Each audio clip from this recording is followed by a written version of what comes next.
that. Looks like Bender's going to be restarting his Discord in hopes that he gets his call working. Meanwhile, I'll go ahead and give some commentation to this beautiful, beautiful race here. So this is going to be Dessyreqt versus Helio, losers bracket. Already off to a pretty clean start, though. Liquor fund for the bereaved. Oh my. They're really staying neck and neck. Now this is early game, so they are likely going to stay pretty neck and neck. No Moonfall strats out of either Dessy or Helio. Staying very synced frame for frame. Any closer, they'll need to get a friendly triangle. Helio with a strategic face bonk to the door. That's how you open doors in Super Metroid. You just open them with your face. That's how it should be done. Door strats. Ooh, E-tanks. Best first item you can get it. With the pit of shame! Desi taking it back.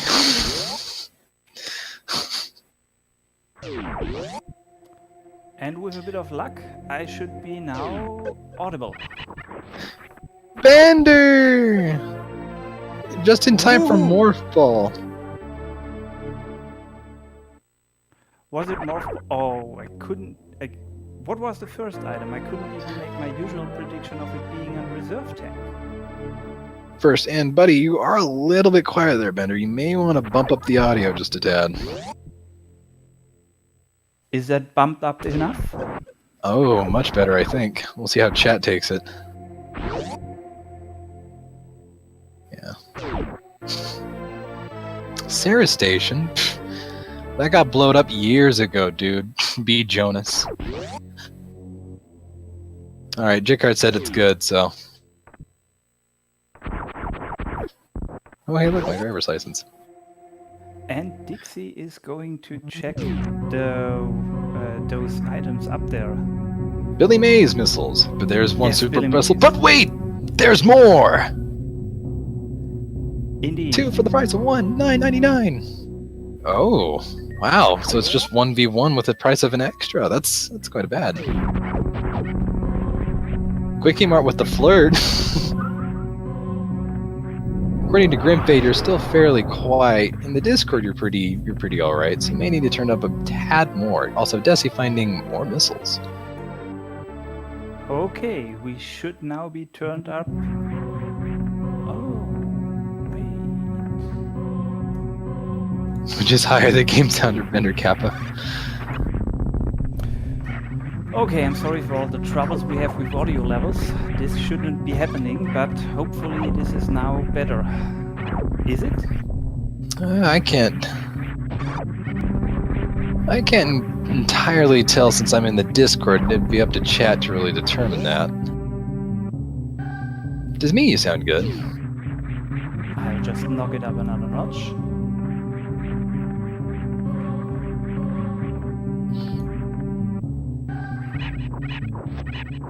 Still a little quiet. Little quiet. Oh, Fiesel will get it. Thanks, Fiesel, my man, my buddy, my friendo. I would have quite a bit of headroom left on that one slide or two, but if Fiesel does it, I'm fine with it. So if you just keep using that sexy voice of yours, no homo.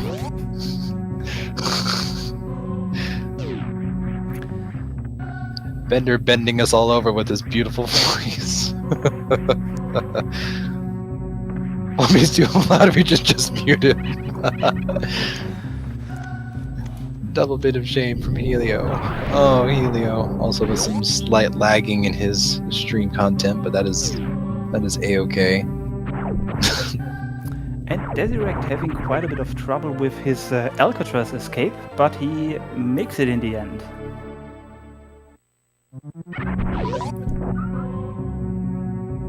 Oh man, trash tanks.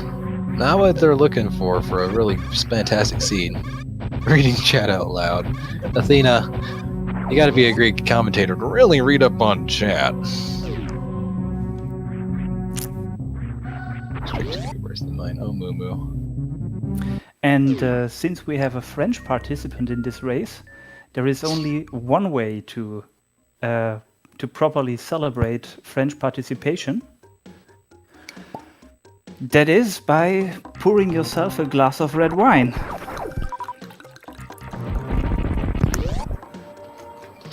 That's right. Did Helium not check bomb tours out? Desi did, but I think it was just an energy tank. Super missiles, always good. Is this even randomized?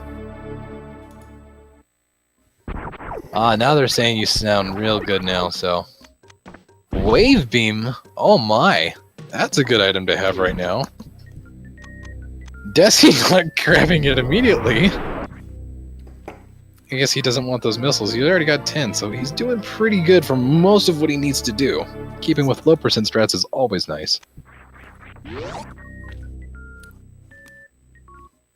And at this early point in the race, both runners still aren't too keen on picking up too many normal missiles because they still have high hopes for charge beam.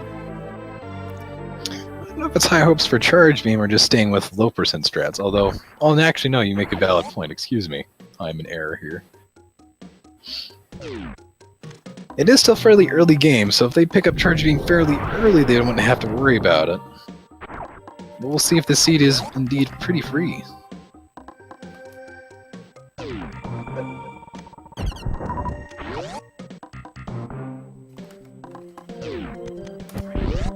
Spring Ball has been found. And Dixie going to missile refill? Dixie? What are you doing, Dixie? Oh, needed some power bombs, I suppose. Desi validated getting Spring Ball.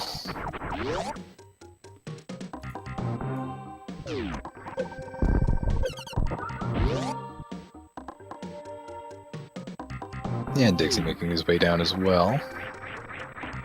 You're not being ignored, Bender, I promise. We can hear you.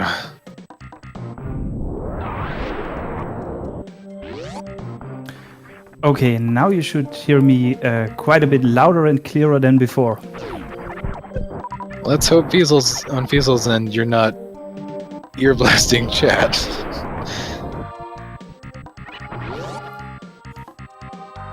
I think you should be good, because that's really loud for me now, too. Okay. Oh, wow. Bender is getting drunk, please. Quickie mark. I always thought the problem with Bender was when he was getting sober, not when he was getting drunk. It's like, Bender, if you got any really hard stuff, I'd like some if you got some. Desi trying for the pretty tough little super strat here to get into this room fairly early. Forgetting he has wave beam. He got it with one super left, forgetting he has wave beam. It's not the first time we see this in this rando tournament, because usually you don't have wave and you get so used to just having to do this. It's kind of like my match last night. Dixie getting his spring blah. And Desi remembering he does indeed have wave beam. Good job, Desi. Making us all proud.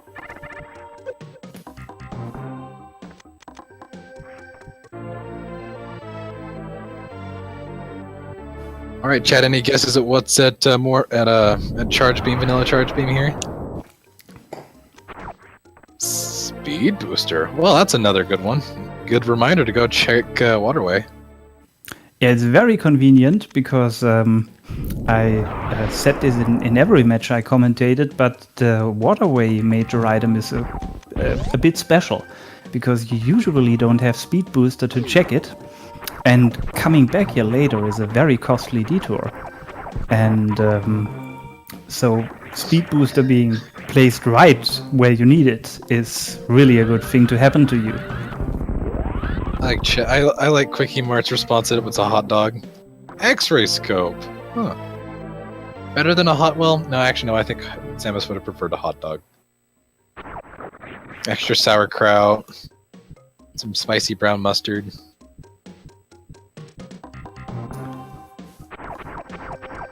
And some rice wurst. Oh, there you go. Some rice wurst. Microwave beam. Yeah, we'll skip X-ray too. Yeah, killing dragon with charged plasma and X-ray scope is referred to as microwaving the shrimp, as opposed to frying the shrimp with the charge beam.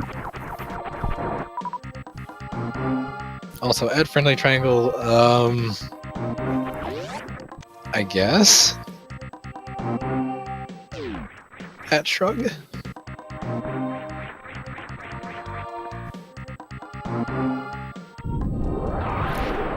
Also, Dessy holding his A button there, spring malling repeatedly. For no reason. Ooh, chili cheese, dark cocoa, I like that. Probably just had lunch, but fillers are always good. I have candy though, so we're good.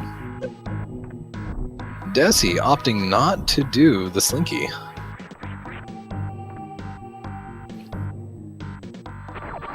And getting beefwurst with missiles. Ah!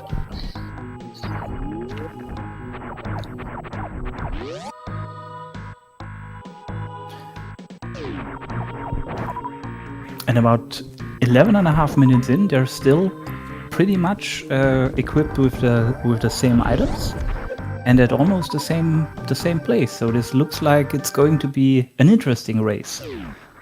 Did Helio not pick up? Did Helio actually not pick up Speed Booster?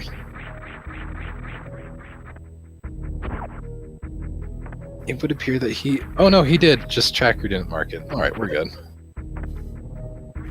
I was about to say, I can't imagine that. I mean, you always check charge beam, and not picking up speed booster, I mean, that would be really erratic. Just giving Moo stuff to think about. Ooh. Looks like Red Ship's up next. Yeah, and it seems they are both staying on the same route. Neither Dessy nor Helio is opting for a small little detour to Norfair. There would be a number of items to check, but since they both have speed booster, early wrecked ship is not a bad decision, because wrecked ship has, just like waterway, an item that's really out of the way to check, the wrecked ship reserve tank, unless you have speed booster. And if you have speed booster, you can check all of the major items in wrecked ship and be done with it. Very true, especially in being done with wrecked ship all in one. Prevents you from having to go back and do it later. Although in some instant cases, some people might argue, depending on your item set, it might actually be better just to go straight down to Lower Norfair and work your way up. Yeah, if you find all the items that you need in Norfair to actually go directly to Lower Norfair, I think this is a really good and maybe even the better route. But I'm not sure how comfortable both of these runners are with trying to get into Lower Norfair with possibly only Varia and not much in terms of equipment. I mean, I'm quite sure Dessy could do it, but I'm not sure if it's the fastest way for him to go. And both runners also opt for a safety save at the ship. Probably not a bad idea since they're going to do Fat Toon a little early. They got a lot, although Helio has a bit of an upper hand since he does indeed have 15 missiles to make a Doppelring Fat Toon a little easier and getting in the 2 shots a lot faster too. Dessy going for the Spark here. But it seems like... Guess not. Yeah, I guess after he fall down, he thought that early gauntlet is just not made for him. And strangely enough, Dixy does the same, probably because he only has 4 power bombs left. And with 5 you can barely make it through. So he's taking another safety save and refilling his items. Okay. Dessy going for the spring ball across the room strat, a really hard strat. Now that one is a bit different than what you've seen. Instead of doing the horizontal bomb jump or the corner wall jump, you're essentially combining the corner wall jump with a mock ball and spring ball frame perfect trick. So it's technically double frame perfect, correct me if I'm wrong, but it's a pretty effective little strat. Don't know what Helio's trying to do. He's kind of messing around right now.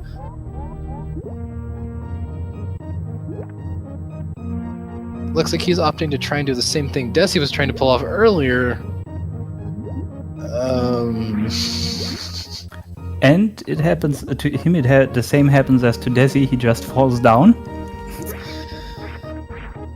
Both runners having a little ick of frustration here as they try and complete getting across different areas.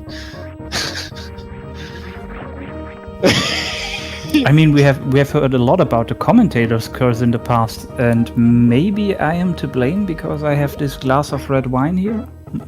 Not sure. I think this is all the commentator's curses up till this point, just conglomerating all at once, affecting our players.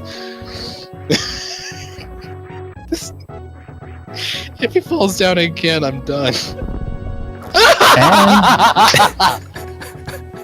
Dixy falls down with the spark, but gets look, it. someone hit something. Oh my gosh, look! Stuff happening, all for an eating, though. I'm pretty sure Dixie might... Oh, Dixie opting to go all the way through. Poor Dessy. It might have been a good idea to just reset and get all the health back and not waste any power bombs trying to get out again. Which is convenient if you just saved right before entering Gauntlet at a ship, but yeah, I guess Dixie wants that E-Tank and maybe some of those tasty minor items at the end of Gauntlet. I mean, if he gets 2 more supers, that would give him a really healthy super count to really go in for almost any fight he wants. Dessy also, if you had noticed when he entered the wreck ship, he kind of filed a couple of, Skepticon, about 10 supers into that door just because he was a little frustrated. Little does he know, Helio was also having his bits of struggles, so I assume Dessy's in the lead since he's closer to another boss and killing it? Yeah, I think the detour through Gauntlet hasn't done too much for Dixie. I mean, the D-Tank is nice, and the supers too, but the time he took for getting those... A little much. More power bombs, well thank goodness, he keeps running out. Yeah, since none of the runners have found Ice Beam yet, I'm quite sure both will keep picking up power bombs if they're convenient until they have about 15, because that's the amount you need to beat all the Metroids in Turian with power bombs with being certain that you don't have to go back out of Turian to refill power bombs. That flash though, Dixie, what are you up to?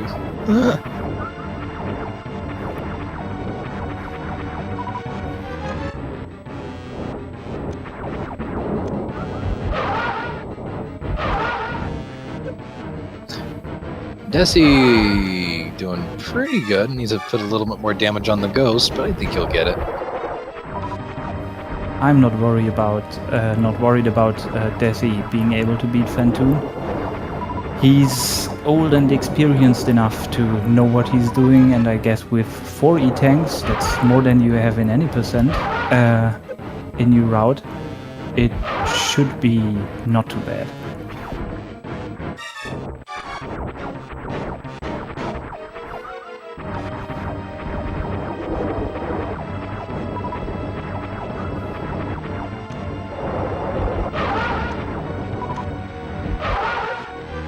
Getting his total 4s, and oh, missing. Dessy showing a little frustration there. Oh, be careful, Yeah. Dessy. So it's one more slow for Dessy until he has another chance of applying that final super. Gonna Oh, get a health bomb too. Oh man. that was scary at the end, because he still could have taken another hit from one of those flames. But he managed. He managed to beat Fantoon, and he at least will get his health back. This is true.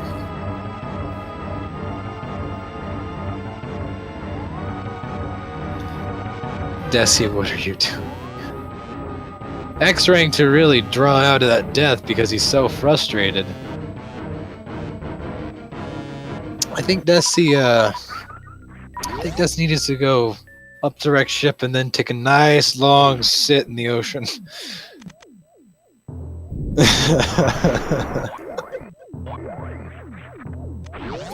Seems to me the answer to every unusual thing we see in this race so far has been either a glass of red wine or have a glass of red wine.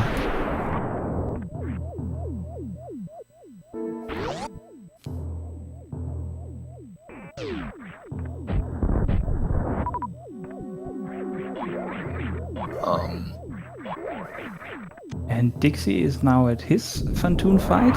We will see how quickly and how smooth that goes. While Dessy picks up another E-Tank.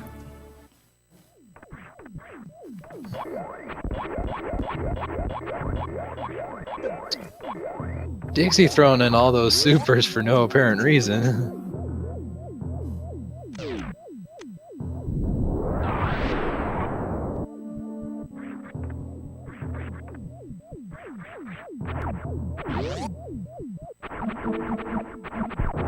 All for a measly E-Tank. Oh, poor Dessy. I'm gonna laugh if it's gonna be Norfair, early Norfair and Crate Strats that's gonna really be paying off. He doesn't have high jumps, so he is gonna have to do a bit of a bomb hop here, not being able to do the spring ball strat here because it's kind of a timely jump without high jump.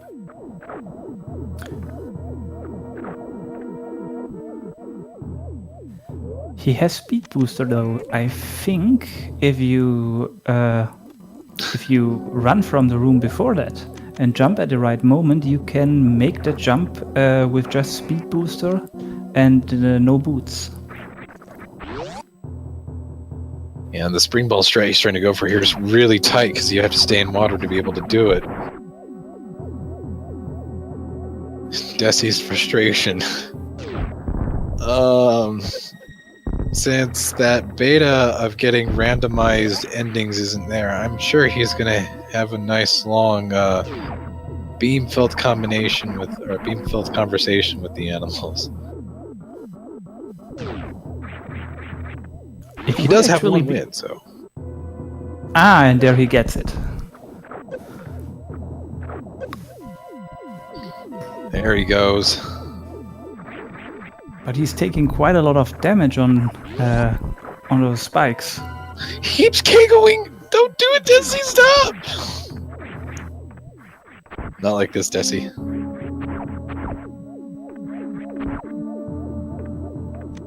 That was more than a double, that was a triple KO.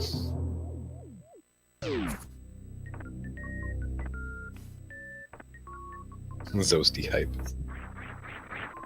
Commentators behind? What? What you talking about, Willis? Reserve tank. And at this point, Dessy probably is wishing he would have done a safety save, because then he could just reset now and instead of going all the way back.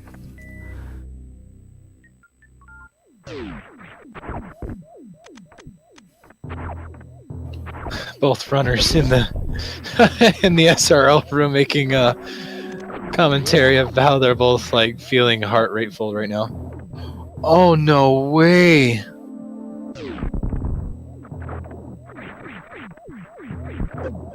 Uh-oh. Dessy forfeit. Dessy is forfeited from the race. Why did he do that? I think he was a bit frustrated.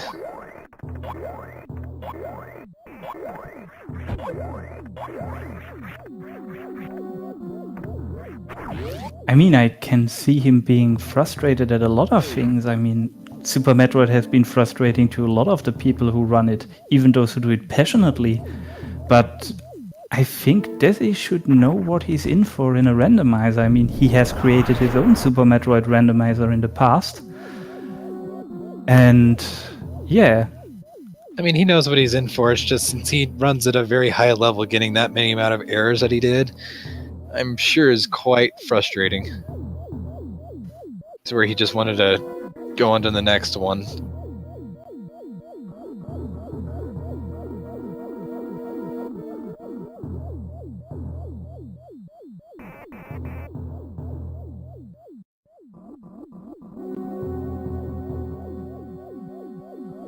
Whoa.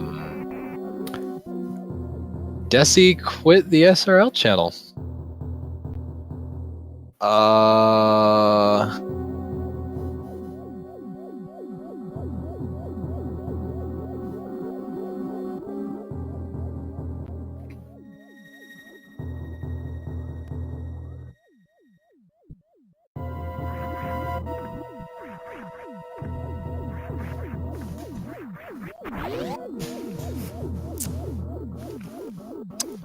Alrighty then.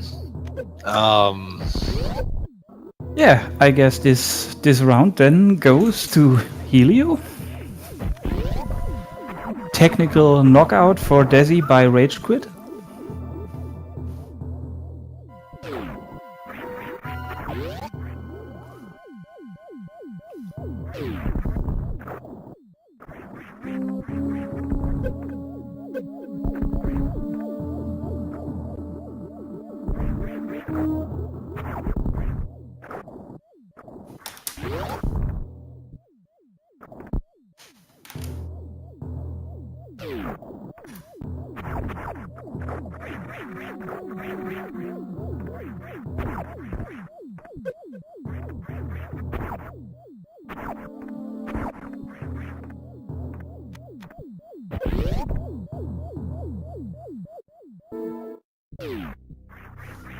I really can't make any sense of Desi just forfeiting in this race.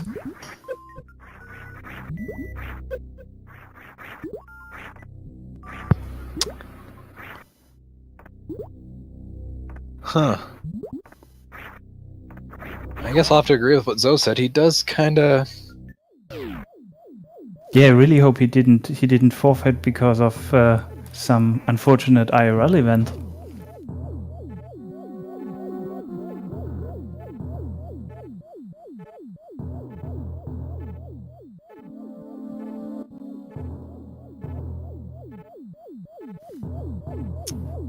Yeah, that I can understand that.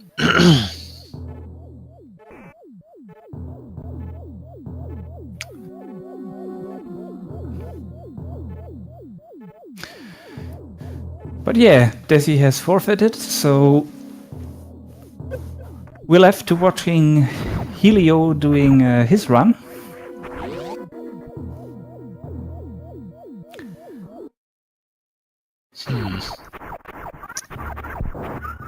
And it seems, is he really going to take the Forgotten Highway?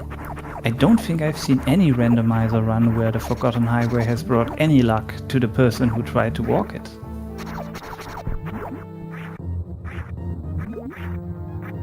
And he has neither gravity nor varia, so that's going to be slow and painful.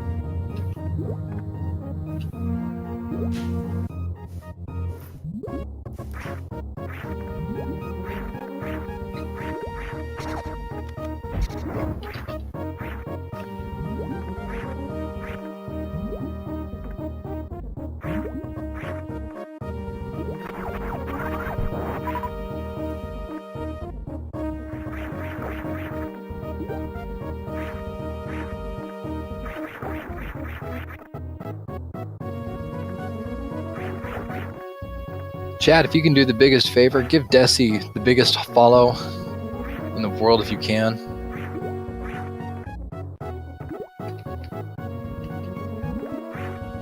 Just give him I your approve support. of this recommendation. Best thing you can do is give him a follow and give Helio. Give Helio some thoughts and give Helio, excuse me, give Helio your thumbs up and support him through his race, and keep Dessy in your hearts. Maybe some IRL. Usually he isn't one to do stuff of this nature, and well, let's keep this hype going, guys. I don't think Helio's stuck. He's got a way out of here. He's just gotta pull off a couple of good strats here. But it looks like we'll have some time to carefully analyze the strats that he's using. That's right. Yeah, but doing these wall jumps where you cross the water border, it's really tricky.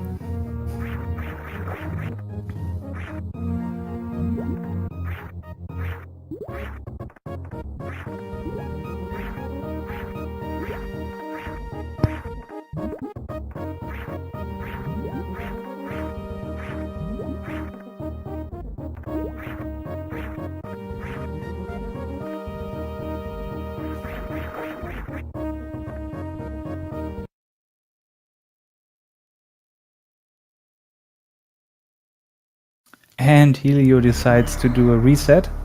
It was not technically a soft lock he was in, but getting out of the entrance to a Forgotten Highway without high jump or any other mobility items, and he was probably not able to do a springball jump here. He might not even know about the trick.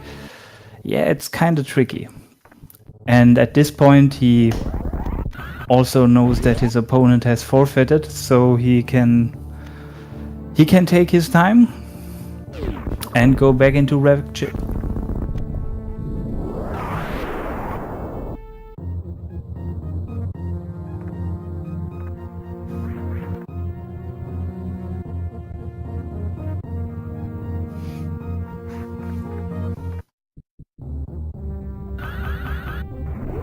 I am pretty sure that Helio knows about Dessy.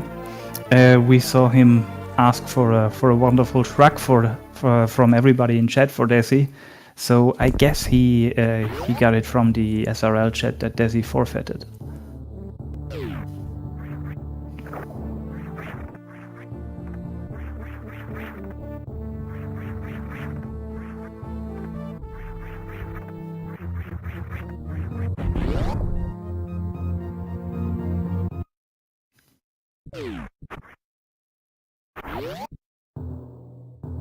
Dixy makes his way into wrecked ship again with not much problems, and I guess we'll see another Fantoon fight, as he did not save after killing Fantoon, and that's a prudent thing to do if you killed Fantoon, taking a safety save in the wrecked ship after it's been activated. And he pretty much showed earlier why, because if you check that wrecked ship E-tank and have a safety save right before going there, and it turns out to be just an E-tank, a reserve tank, or some other item that you don't know, you can just reset and don't have to deal with any trouble on the way back and the possible health loss from all the spike contact that you have made.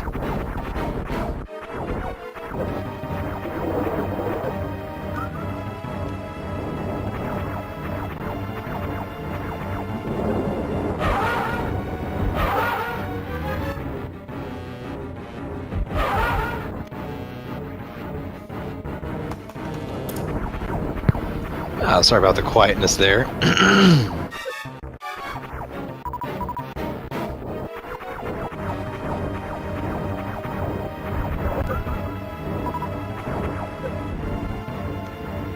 Haven't heard anything from him, so I guess we'll just let him be and hope for the best.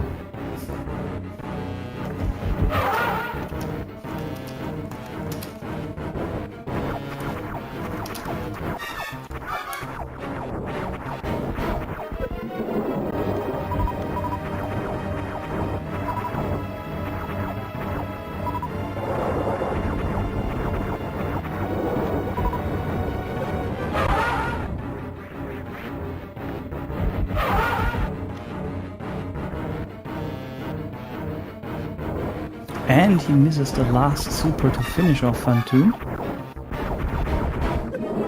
Although I can't really tell from the color if Phantom would have been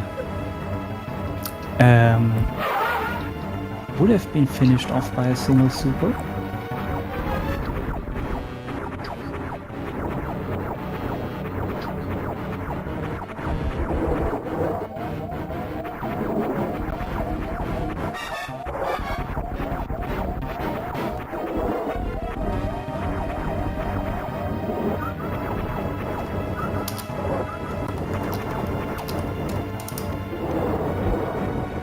This is getting scary. Oh, holding your breath there for that fight, though. Good grief. Got really quiet And again just because that was a tense fight. Good golly. Helio again with the shrugs because Phantom strats.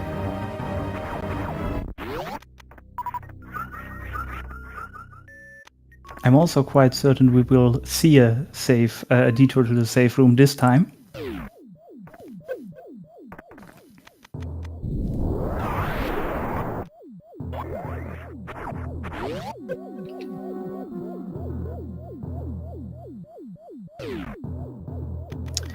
At chat, let's be a little bit respectful here.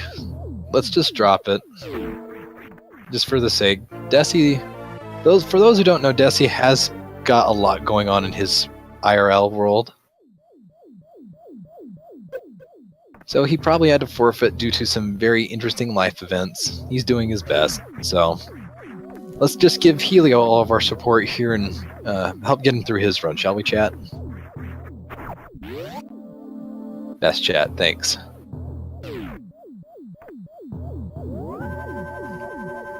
And there we have the safety save. Probably well-deserved safety save. After the amount of tank damage he got from a very trolly Phantom, I'm pretty sure that's probably a wise idea. Each one of those guys, if you were to make a good touch on one of them, could easily be a 2-hit kill.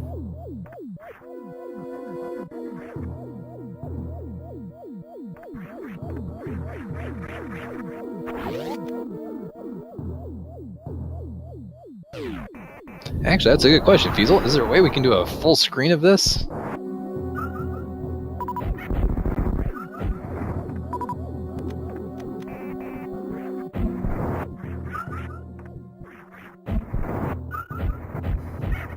Full screen Metroid in all its glory and pixels.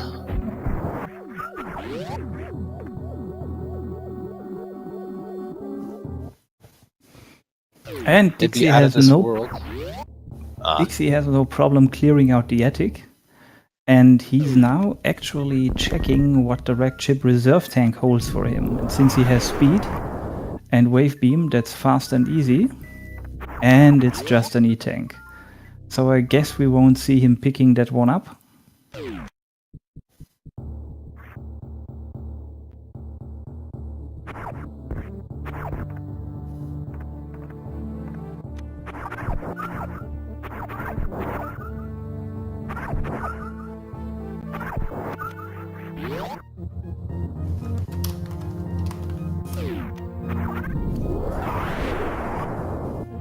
Pretty clean little room there. Took him a little bit of time to kill some of those enemies. Don't know if he's going to go for the spark here. Guess not. Looks like he's going to try and take damage. He has to be real careful. It's not a lot of energy to play around with. Those spikes are going to do a pretty good chunk of damage. Not going to have enough to do any sort of spike unless he gets a mandatory E-tank.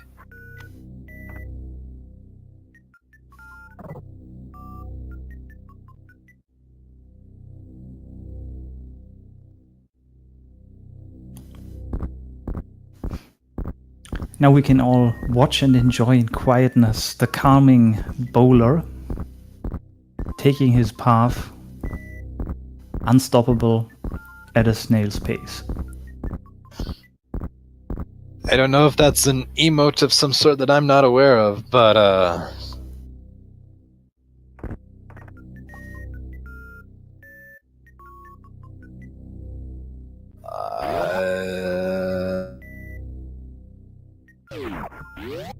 hey, look, and he All right, guess he can go Shrine Spark up to the other side, unless it wasn't worth it. On the Direct Chip Reserve was also just an E-Tank. And yes, as expected, we don't see him collecting that one. Does that mean the wreck ship was completely empty of anything? It had E-Tanks. But that's what I mean, no other major items. That's a terrible wreck ship. Yeah, nothing for progress. So I guess with this seed it would have been the better decision to not do early wreck chip, despite having speed booster early and being able to check everything, but to just go down to Norfair. And I guess we are going to see Dixy doing that now. He's got a lot of ammo, which I gotta say, maybe if upper and mid Norfair doesn't have anything suit-wise. Chad, can we get really hyped for a suitless Meridia for Helio? Because a suitless Meridia or at Hell runs, he's got a lot of health. A lot of health. A completely suitless seed. That would be a good day indeed.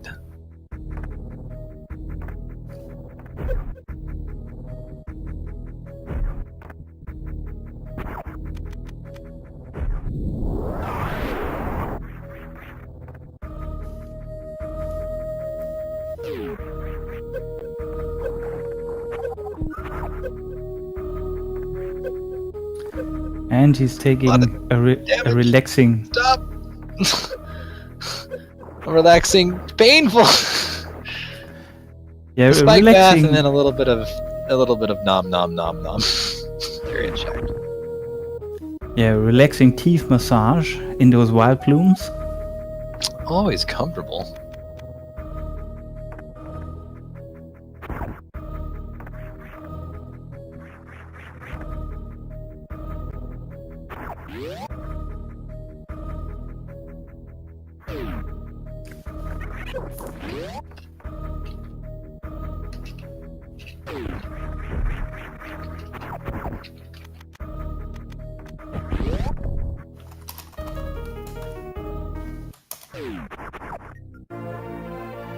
Bombs.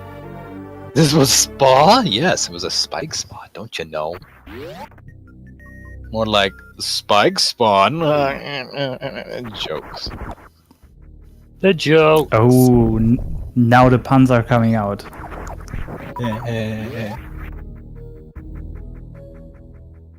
All of the puns. Nothing but puns. Puns will control everything in your world. And since the discussion is coming up in chat, Varia can indeed not be in lower Norfair. The randomizer logic does not people to go to do that crazy hell runs, so we don't have to do RVO lower Norfair. And it also none of the suits can be in Blue Brinstar or in Criteria, because that would be just too close to the start, and yeah, might take the suspense away a bit too quickly.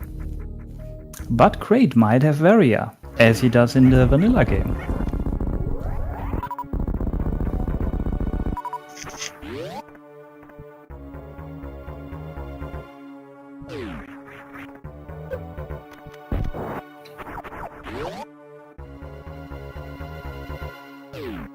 Alright, let's see if we get a Kraid seed here where we can see some Kraid, Kraid DLC. Kraid's body DLC, best DLC next to Spore Spawn.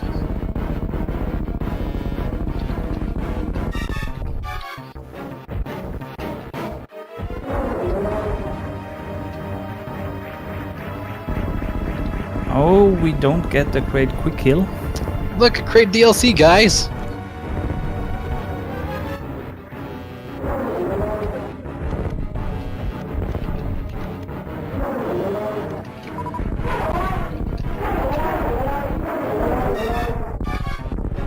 If you're usually watching SM speedrunners, it's really strange to see Kraid stand up, because you usually never see that, because everyone either is able to reliably pull off the quick kill, or they just reset if they don't get it. And Dixie getting Ice Beam. That's going to save him quite some time in Turian. If he's able to just freeze and missile the Metroids instead of having to power bomb them. Ice beads. And if he actually has to do Suitless Meridia, this is going to be very helpful too. Because freezing crabs and using them as stepping stones, or freezing them even in mid-air after shooting them from the wall with a super, is quite helpful in climbing the Meridian Mountains.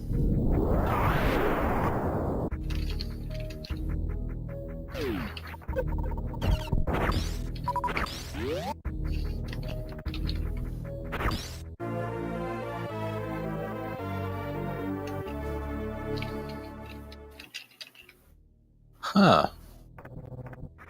No suits yet, which is what I'm like working for, and I think my stream is having some issues too. Can we have a face cam of the commentators on the other screen? No. That's out of the question. No. My beauty would destroy everyone. You can't handle my non-Scotty McBody. And I'm at home, I'm not prepared for using cam. I'm using my comfy clothes. I'm wearing my comfy clothes, and yeah, that's not too presentable. Can people do SRL chat request and chat request Helio to do Spore Spawn? That's Feasels and Runner's Call? Not really commentators. We just speak what we see, dogs. Scotty Dathati. What are you wearing? Khakis. Broadcast nude.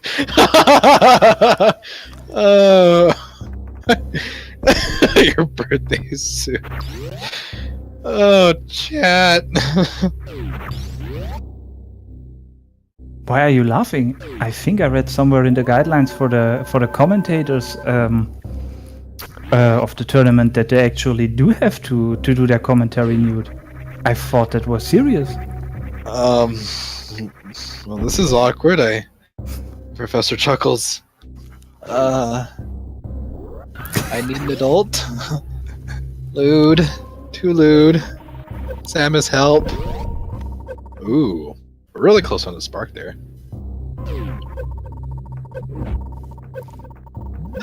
Zero suit commentary. More like zero anything commentary. Yeah, Dixie also has a bit of a wardrobe problem because since he doesn't have Varia, he's taking damage in heated rooms. Well, that solves that problem. Hey, Varia.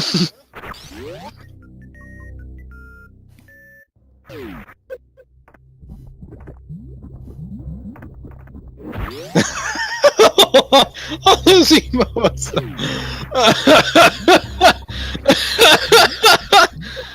Raging, but why?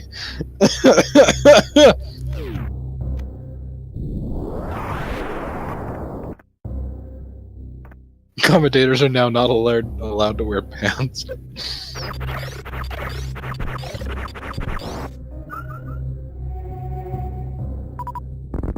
Zooless commentator rules. I would never tell you, broadcast student, telling you about it. That's what you think.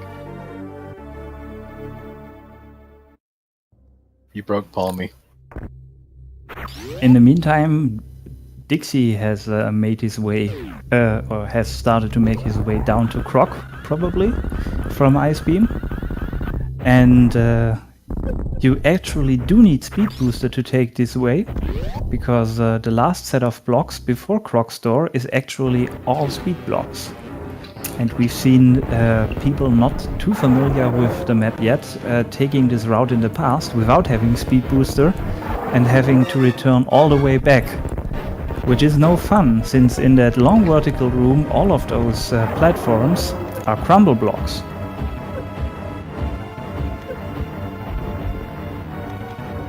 Dixie going Hondo.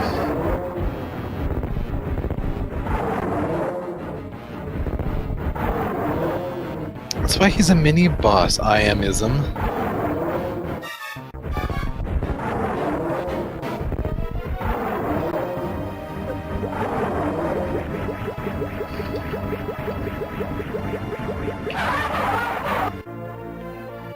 And Dixie is feeding the pet monster nicely and getting just an energy tank as a reward. But it works nicely as a health refill, so he takes it. No spark suit for you.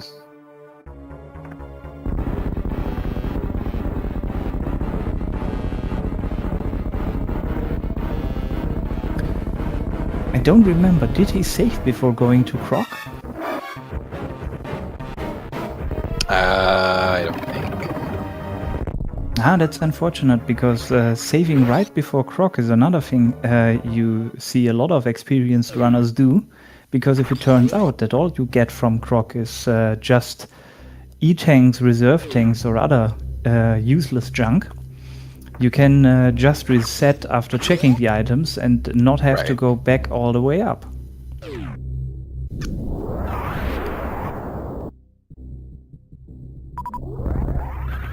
And let's see what we got here.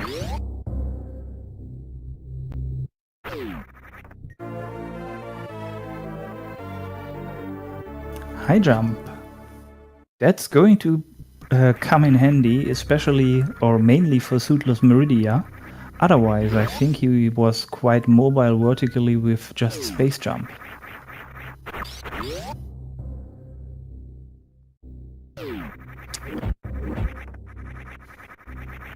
Huh, he's already got a good amount of items.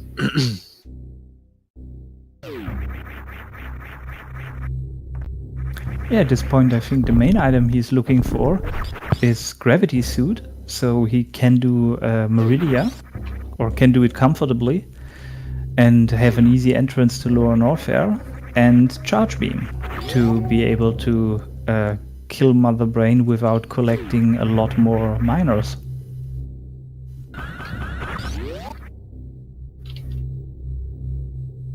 And I guess his next stop will be Bubble Mountain, which holds the Bubble Mountain Reserve to the left, the original speed booster to the right, and the original Wave Beam is also in close proximity. So that's 3 major items that are quite close to each other and easy to check.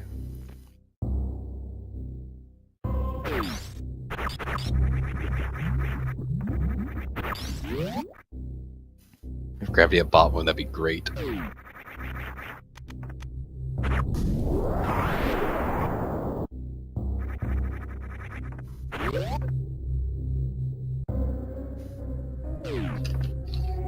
And do we see him safety saving? Yes, we do.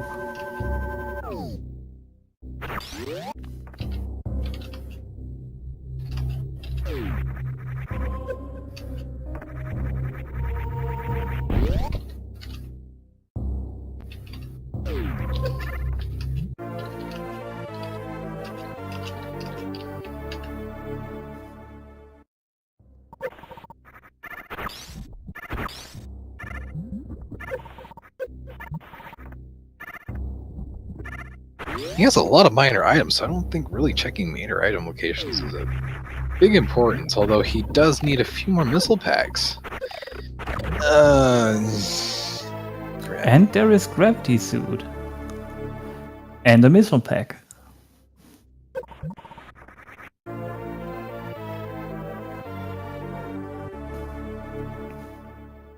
So our hopes of Suitless Meridia at this point are pretty much gone.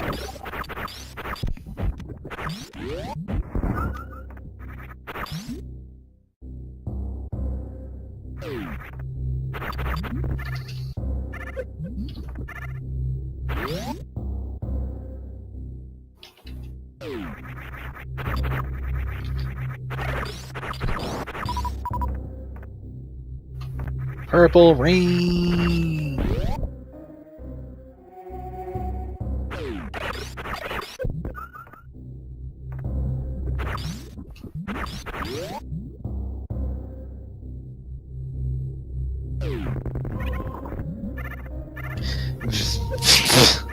Good job, Helio. Making us all proud here. There you go.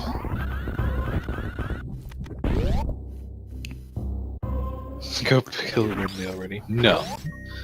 No killing Ridley. He's gonna check every item in memory of Nessie.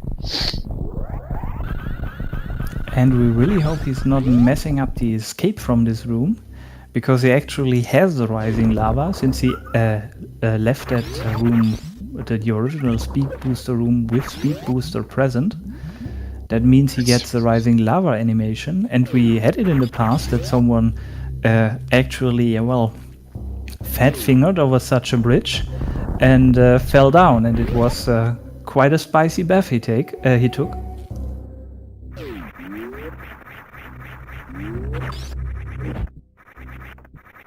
Skipping over those missiles like, rotten food.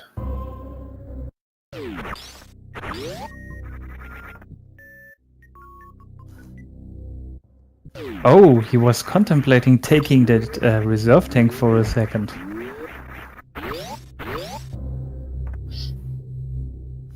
Not a good idea.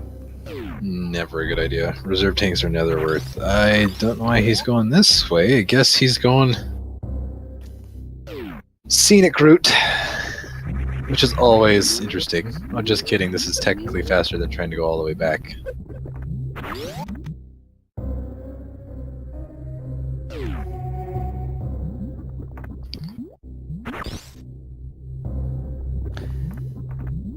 And this room features my favorite enemies in the game, the volcanic stones that are jumping out of those little volcanoes. And the Super Metroid random number generator has some interesting things about it. And certain enemies set the current state of the random number generator to a predetermined fixed number. Some of those, or the most prominent ones, are the Skigas and Hoppers and the B-Toms, those little facehugger enemies. And my theory is that this is done to ensure more or less consistent behavior of their AI, so that if you enter a room with B-Toms, they're not starting to jump at your face straight after the transition, unless it's intended. But those volcanic stones do the same thing. Right. Why?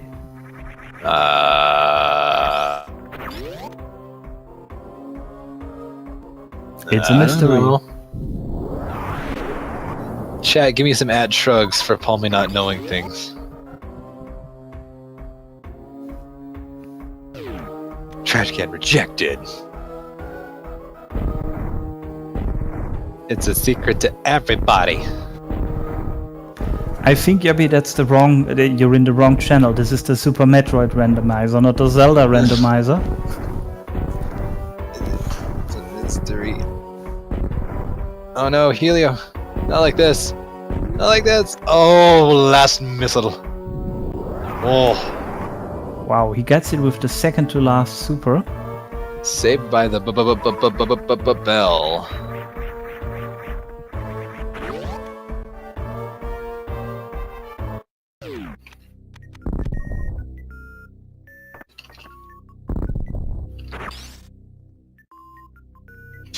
An insulting E-Tank, of which he taps with the morph ball because picking it up with his own physical hands would be more embarrassing than just morphing into it.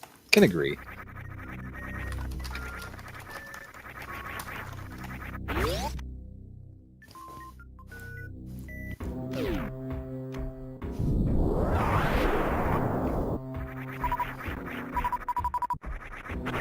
The question is now, will we see Dixy farming more supers here? I guess we don't. But farming supers at this place is generally a really good idea, because you want to have a lot of them for Ridley, at least 30 in his case. Since Ridley takes exactly 30 super shots. Effectively 1800 damage, or 18,000 damage, which if you break it out, missiles do 100. Super missiles deal double damage, so about 600. Power bombs, I believe, do 400, and then the charge or he doesn't have charge beam, so that's irrelevant. So math. There's a math for you, chat. Can't help you there. Yeah, Sorry, I but didn't mean to interrupt you. the question is, where do you get supers quick and easy? And this room with all those rippers, even if you have to farm it with power bombs, is quite a good source. Because if you farm in Ridley's hallway or entryway, you take quite a bit more time to actually get together all those supers.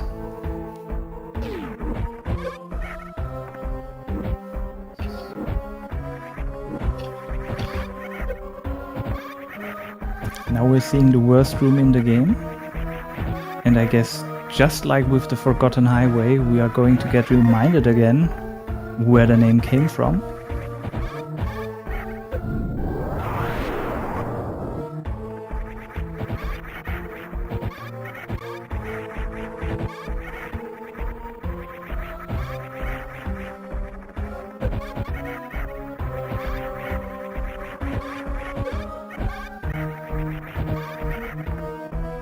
This trolley, worst room in the game, is being the worst room in the game.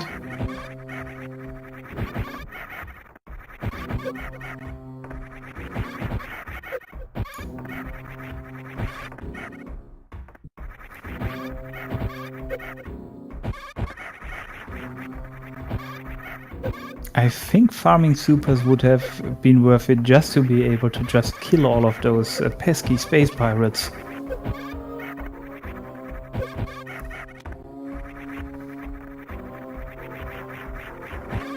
And I'm not sure if Dixie realizes how much health didn't he realize has left. his health!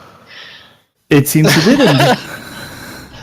Lol.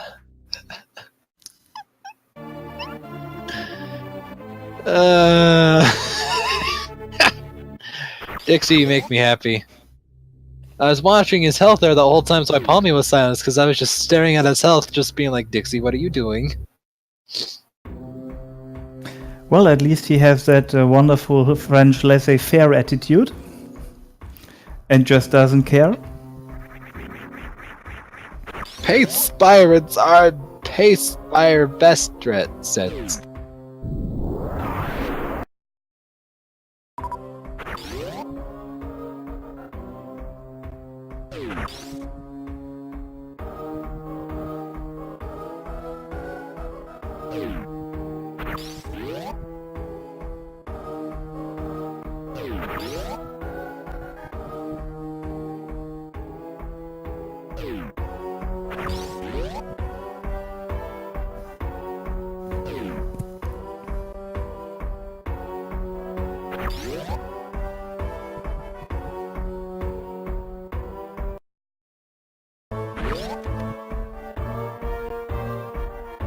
And Dixie seems really bent on getting that spark.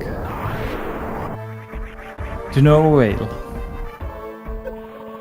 I guess he decided out.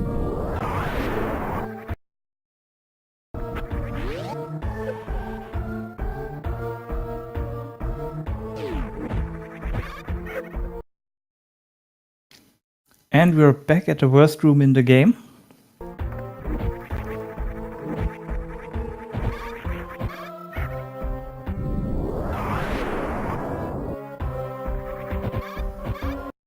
And he still tries to simply evade them instead of just taking the hit in ammo and killing all of them.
And Dixie made it through the worst room in the game, although I didn't really see how.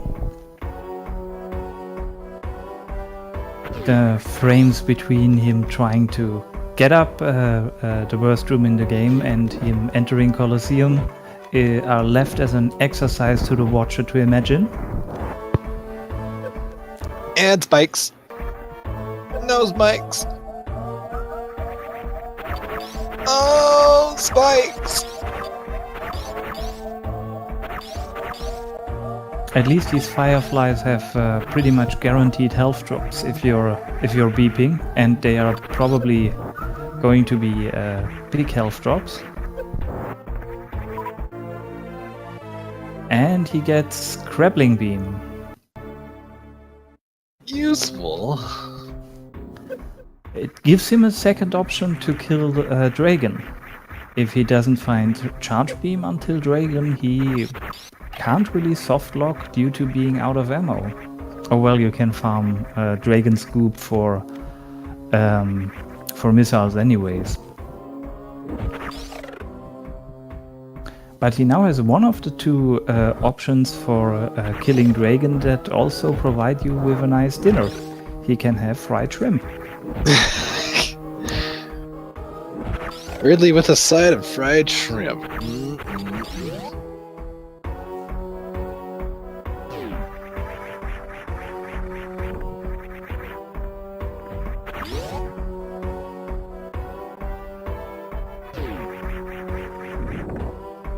Pain pirates. I'm not really sure what Dixie is doing now. He seems to be leaving low on warfare.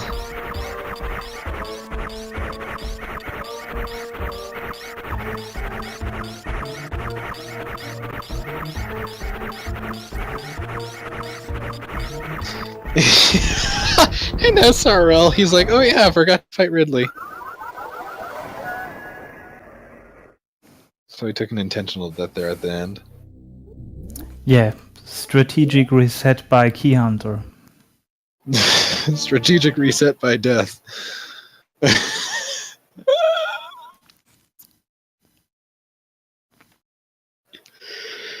Oh, this is the best stream.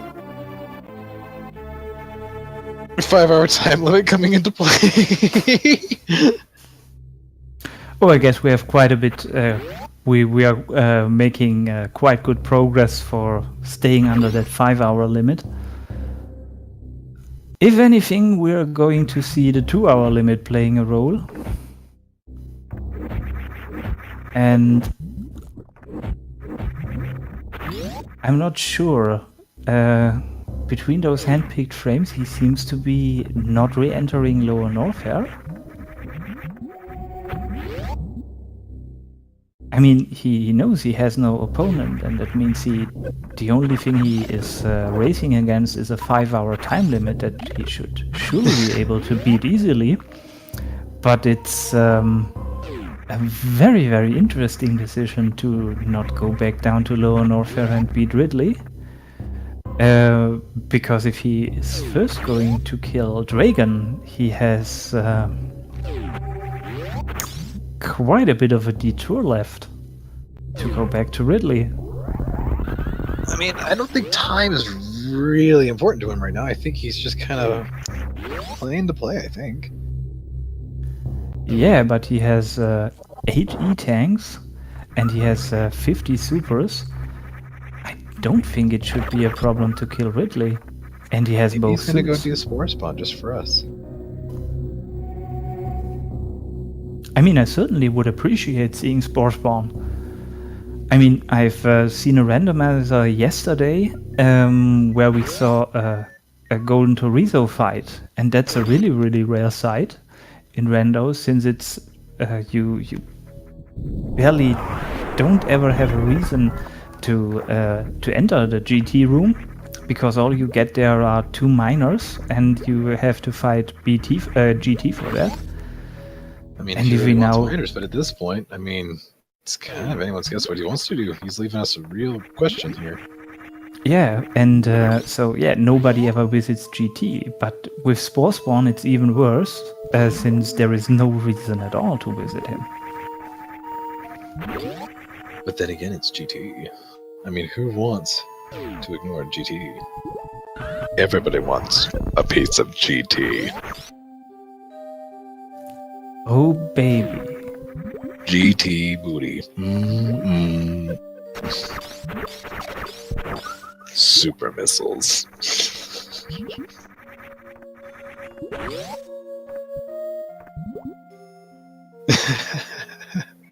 Waiting for chat's reaction. Yo, picking up the Meridian miners. And I'm scratching my head even more. Why is he doing that? I mean, he's pretty close to the ammo count that he needs for Mother Brain. He certainly has more than enough for Dragon.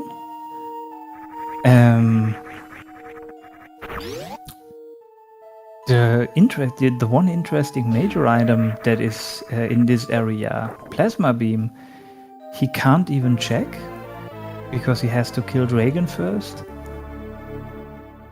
Yeah, he might have switched to doing a 100% map completion. That'd be awesome if you just instantly decided 100% map completion. Or 100% everything.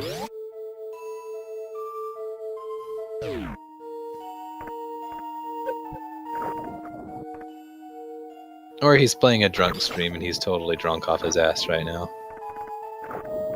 Which is also very valid. Yeah, alcohol is. I've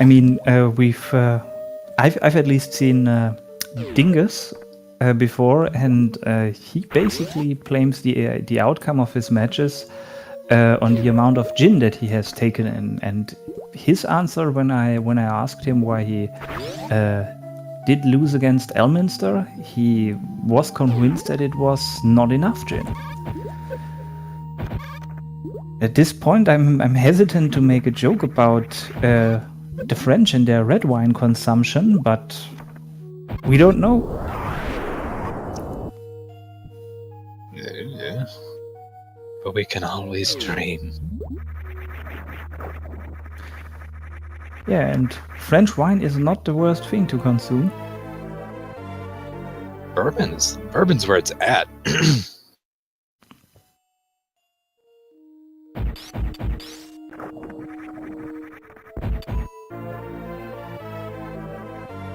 And he finds the poor man's plasma beam, Spacer at Mama Turtle, and another super missile pack. And he's now at 65 supers.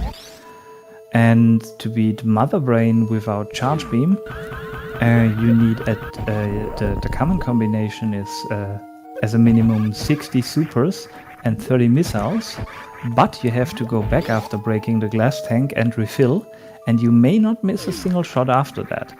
And the minimum for not having to go back and to refill, I think, is 36 missiles and 60 supers. And given that he's going to pass by a lot of conveniently placed minor items from here on, I think he should be pretty much set for finishing this rando without charge. Yeah, he's on a really good pace because right now he's already got a good amount of leverage. So all he needs is like one more super missile or one more missile pack and he's good to go. Yeah, and quite certainly if he finds those before Botwoon, I can imagine Murphy's Law is going to strike and Botwoon is going to give us charge.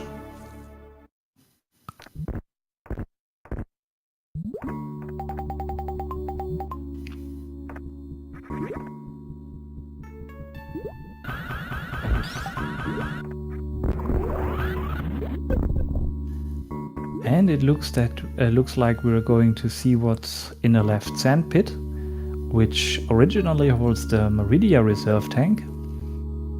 as a major item before we get to see Bot Wound. With no opponent pressuring him constantly, Dixy is taking his time.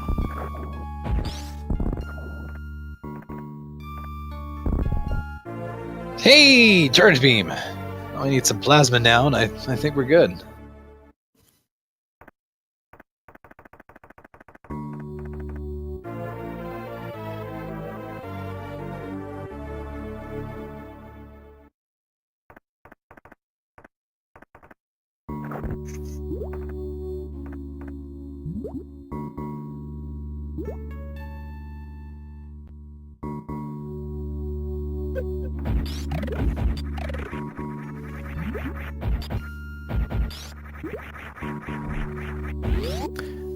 Oh, this is looking interesting. After coming out of the sand pit, he's not going left.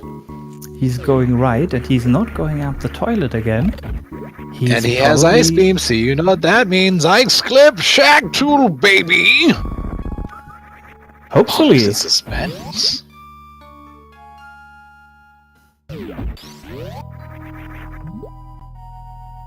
Sorry, hopefully what now? Excuse me?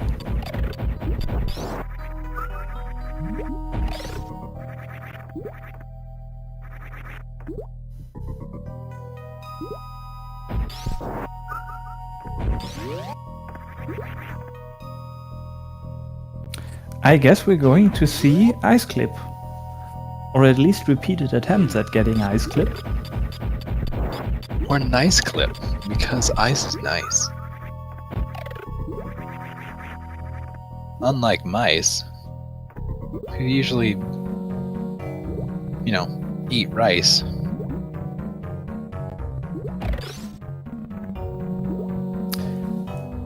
My English is too bad. I can't think of too many words that rhyme with that, so I can't really help you out with continuing that rhyme chain. You could probably find one, two, or thrice.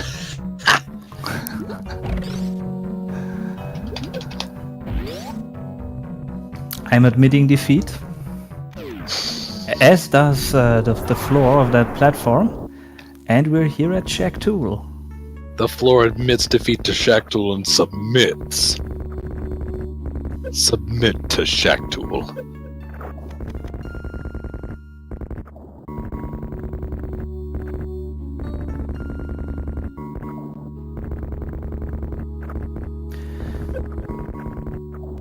Let's all enjoy the relaxing side of seeing Shack Tool taking away all that wonderful enemy breakable blocks. Oh.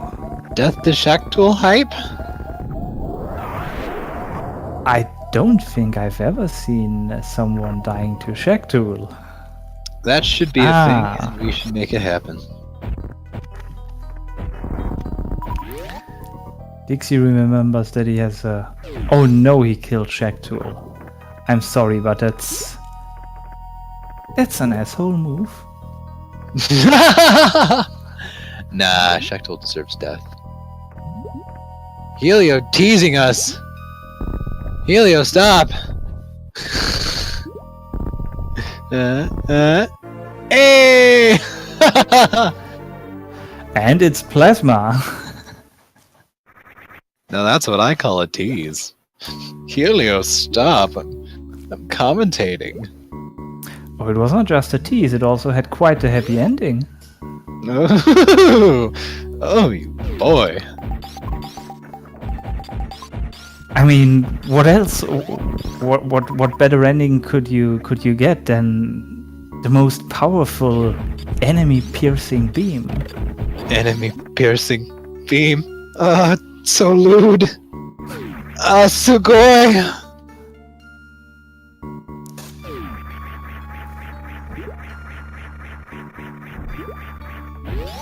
Oh, and I see in chat, B. Jonas makes a good point. Dixy actually did pick up charge in the Meridia sandpit. So he has now charge and plasma. I don't know, did we see X-ray yet in this rando? I don't think we did. Sugoi desu ne.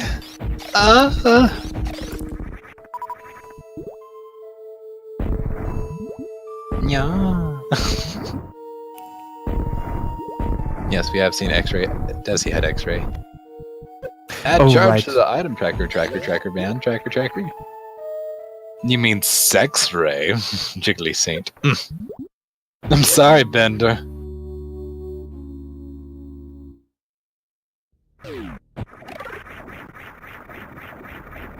Don't worry, fam. Palmy's got ya.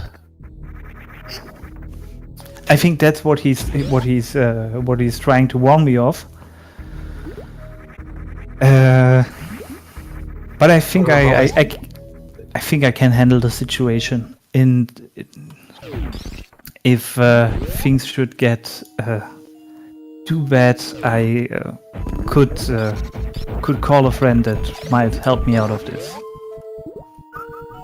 Hello, my name is Arnold.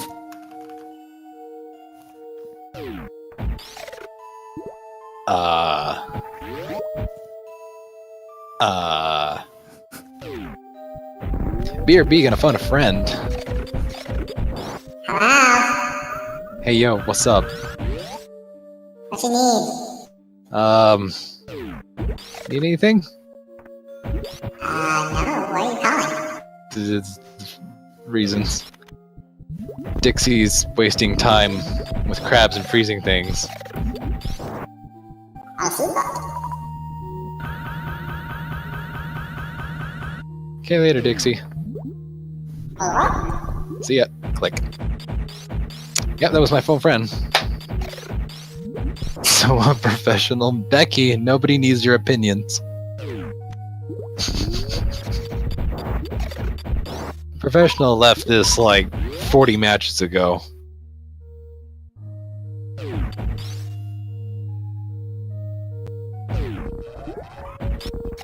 I think we're adjusting our levels of professionalism in the commentary to the professionalism that we see on stream. And yeah, Helio is taking quite a casual approach to this seed. I like Helio for taking this casual approach. I don't blame him. I mean, he knows he has to actually finish the game, and he also knows that. Yeah, well, he has no opponent pressuring him, so he can take his sweet time, stocking up on all the minor items, all the ammo, all the major items, and even take his time to enjoy a little fried shrimp for dinner. If he decides to go back and pick up grapple in, I think, Lower Norfair again, before going to Dragon and then going back to Lower Norfair again. We'll see. We shall see.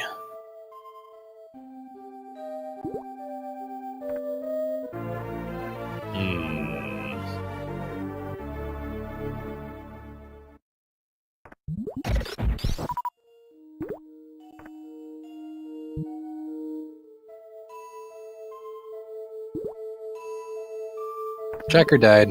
Mumu died. Alright, Palmy's got this, guys. Don't you worry. Your fam's got ya. So if Mumu's gone, I think we have the second rage quit. Let's just hope none of the commentators do the same. Palmy rage quit. No, I wouldn't do that.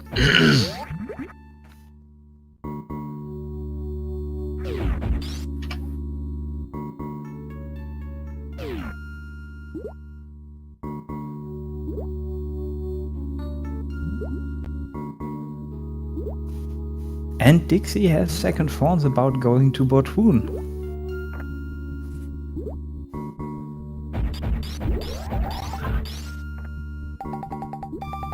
Save the stream with anyone. MST. Nobody needs your opinion.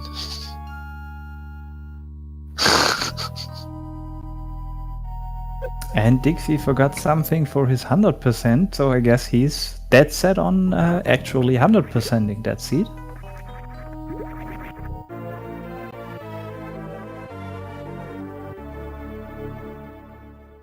And there's the super missile in the second sandpit.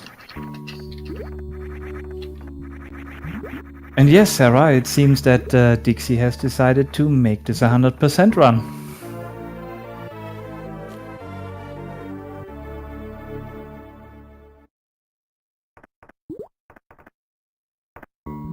I lost my chat. Where'd I go? Ba, ba, ba.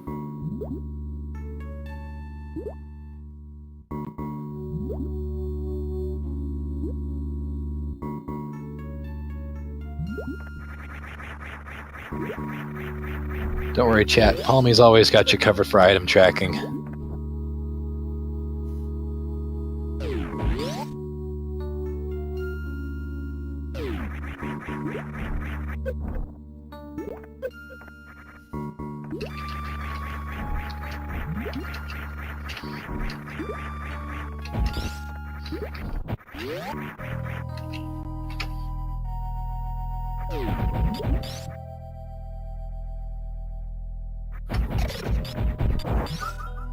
I think all he needs now is just screw attack and to actually kill some bosses.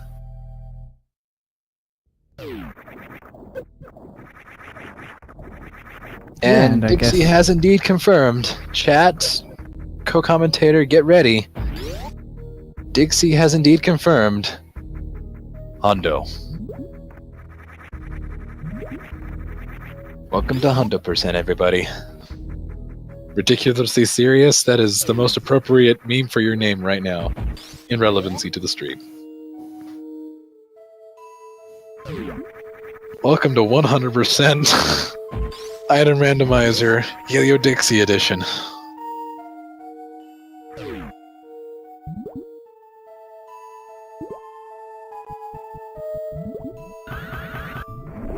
This is his first 100% rando, boys. We're in for the long haul. As per Red, Palmy asking if he's doing 100% rando, responds with tongue sticky out face, says, P.S. This will be my first hundo. XD. Kappa. Yes. We'll see. Well, this adds a bit of suspense to this run back, because it wouldn't be he wouldn't be the first runner to try to do a hundo, and only ending up getting 99 or 98% of the items. So will it really be his first hundo or not? Oh look! Hey, look! Typwo. Hey. And out of nowhere we get the next race, which is Lenophis against typwo. I think. That V's will confirm. Item tracker? Still gonna be the same, I hope? Looks like it.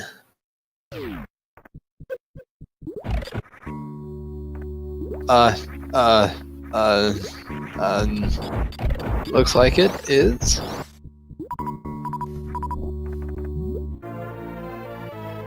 Changing tracker here.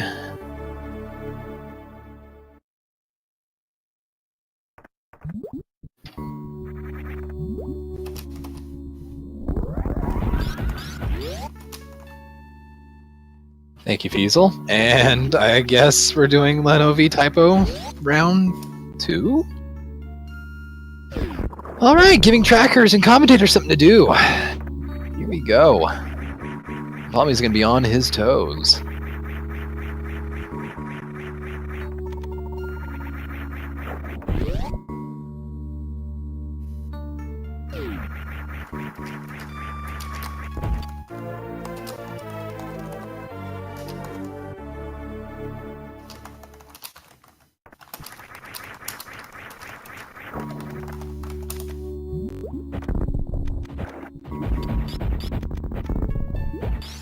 Here we go. So he now has almost all the things. This is obnoxious. After, I think this is kind of like our little c'est la vie to Dessy after having... Dessy's been under a lot of stress, so I think this is his tribute to Dessy with a... With a really relaxing run that is more or less an allegory for vacation.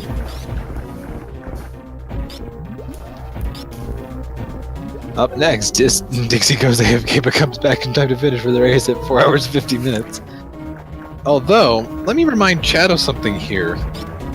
He's technically still going for one of his wins here. Not to move on to the round, but considered a win. He could very well be going for a Hall of Fame category, which is the longest win.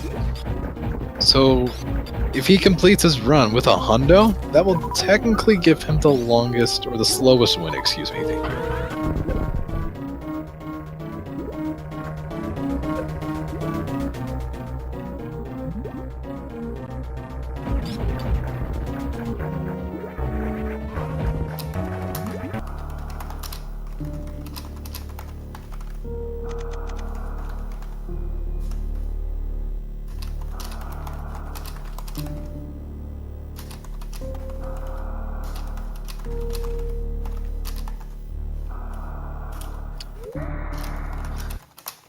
And Leno and typwo are off.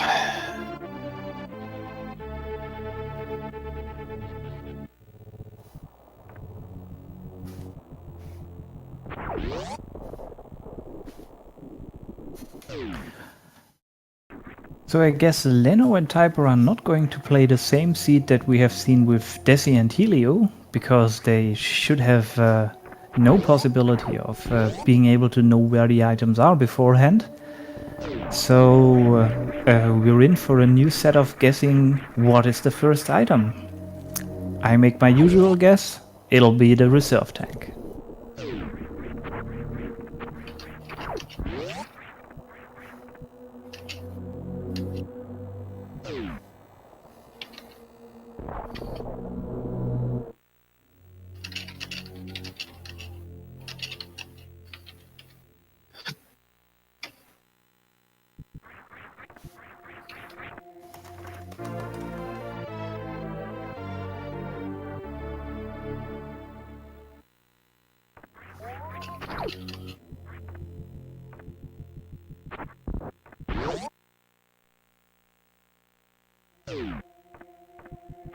Didn't see what was that morph ball there. Tracker got lost in between all my windows here. It was a morph ball. Ah, vanilla. Thank you, thank you, thank you.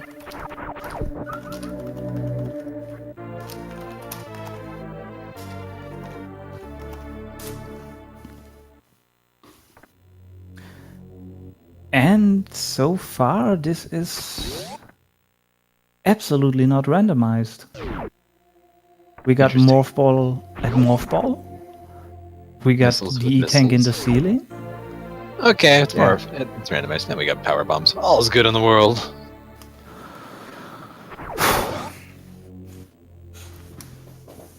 I don't have seen the source code for the randomizer, but there is a very, very, very slim chance, if it's really random, that we actually see in some rays the complete vanilla item locations.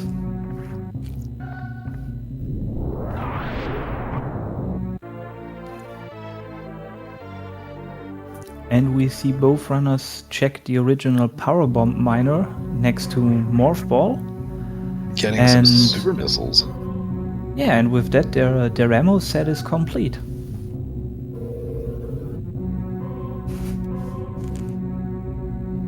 Are we gonna get a troll seed? That'd be great if they have bombs at bombs. That way they'd actually have to fight bomb tours on.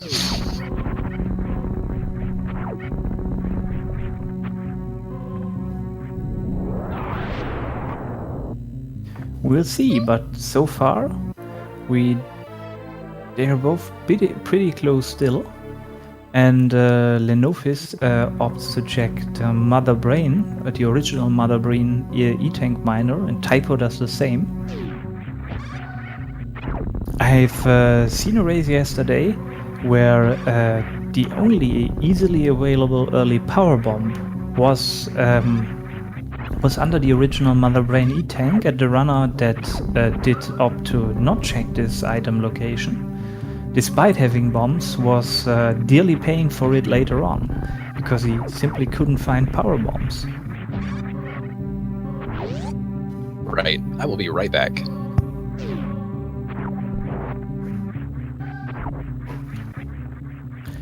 And both runners are nicely synced up now. Both making their way up from Blue Brinstar back to Bomb Terizo.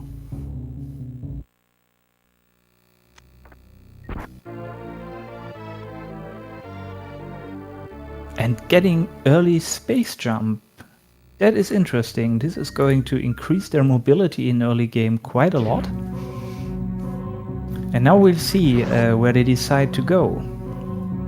One of them might be opting to do an early gauntlet, since the gauntlet does hold a major item and it's easily accessible with power bombs and space jump. But both decide to instead go to Brinstar, or at least to the Terminator room, where one of the early major items is just laying around, and it's high jump.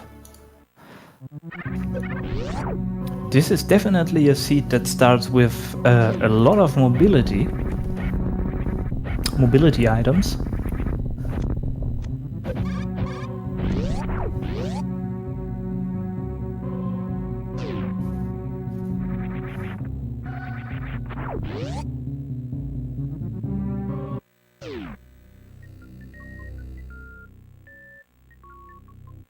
They're not really synced up anymore, but they are still within seconds of each other.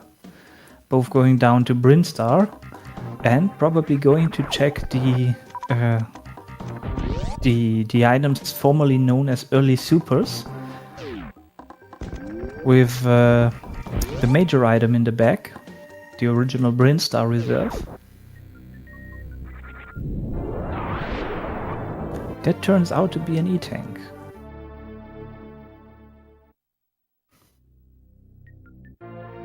Which is not a bad thing to find that early in the game. Also, both picking up their third normal regular missile pack.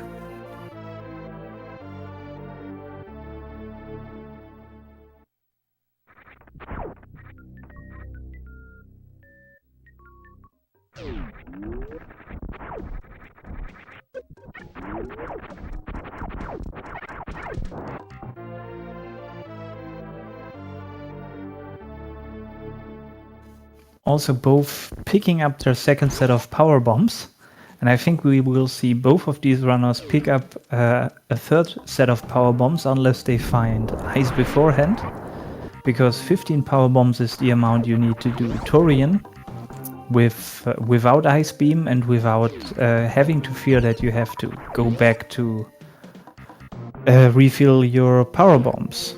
And we see a slight difference in that typwo opted to not pick up the additional super pack in early supers room.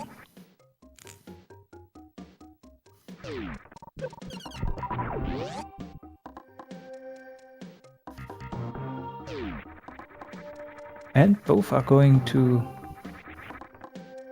typwo already picked up his grappling beam. Where is it?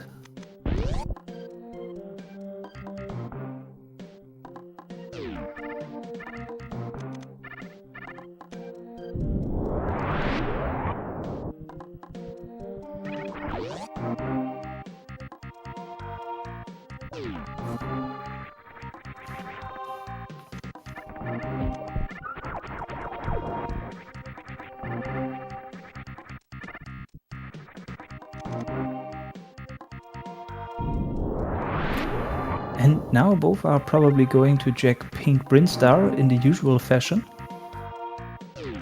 using the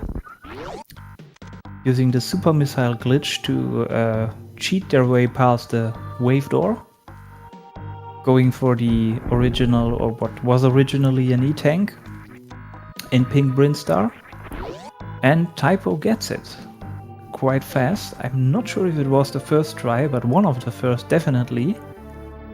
And he's finding X-ray. I'm quite sure we're going to see Lenophis do the same thing once he gets and Palmy past returns. Welcome back. Had to take a bit of a bathroom break. Was not expecting to be sitting at this desk this long. None of us were. So yeah, Lenophis also picks up his X-ray. And picking up X-ray is prudent to do if it's that early in the rando, because you do have a chance of finding charge beam and plasma. And if you do, you can quite easily get past Potwoon, Dragon, and Fantoon by just firing a charged shot at them and using X-ray to keep it inside their hitbox for long enough, just breaking for a frame from time to time to make that one shot hit those bosses essentially as often as you want.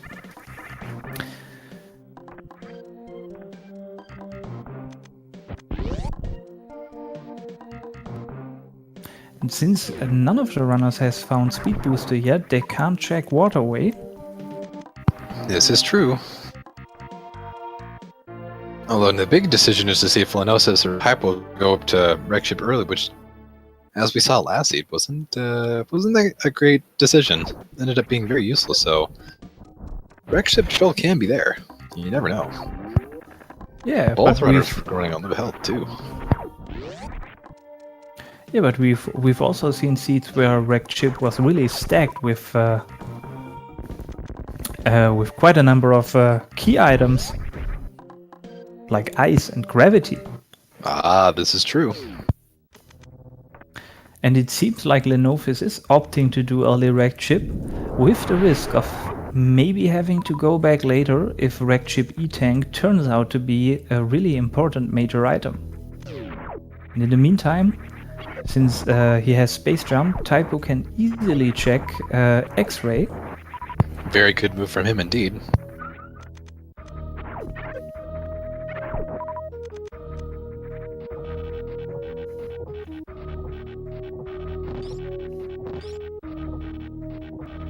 And instead of space jump, he uses the other option. He has to get past all the spikes in this room. He's using the grappling beam.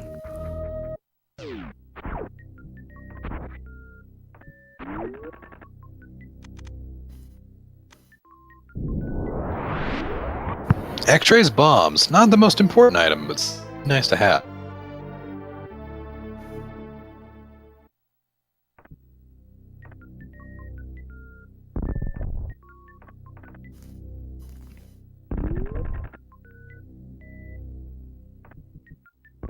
Yeah, once you have space jump, it's not that important anymore, since you can just use space jump, but without having space jump or something like speed booster, the possibility to do infinite bomb jumps to basically climb any height you want is quite interesting.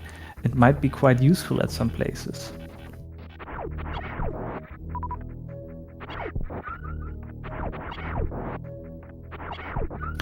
And Lenophis decides to actually check Gauntlet before he's going to wreck ship.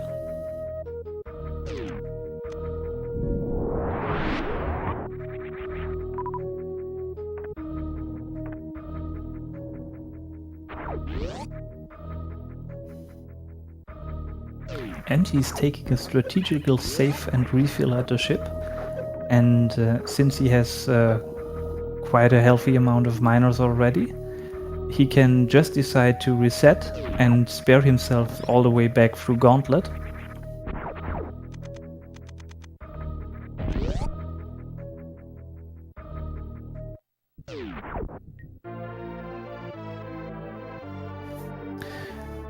I'm sorry, I was sidetracked. Yeah, since this way he can just reset if the item at Gauntlet turns out to be shit. And doesn't have to deal with the way back. And we're seeing exactly that happening. He doesn't like the E-Tank.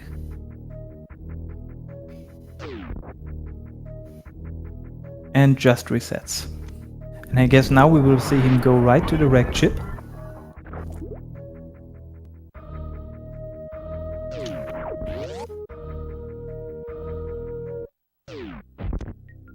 While typwo will probably be going to pay Kryder a visit.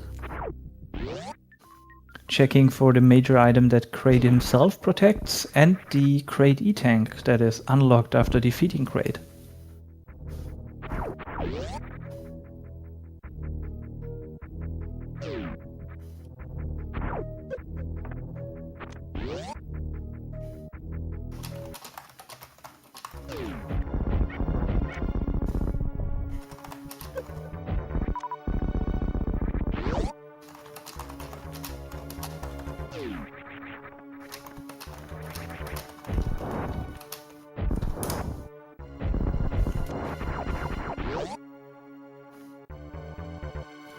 typwo making his way to Kraid, and I am quite certain we will see a beautiful we're going to see a beautiful quick kill, while Lenophis is heading for Fantoon, and he just has one E-Tank.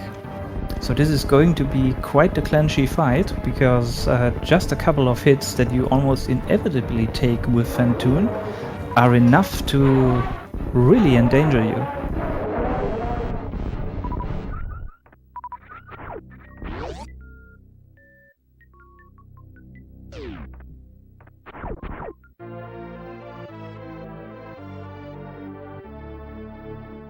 Ice beam? Frozen wasteland to make ice, and in moments glass available to all. Just kidding, available only to Samus. Ha!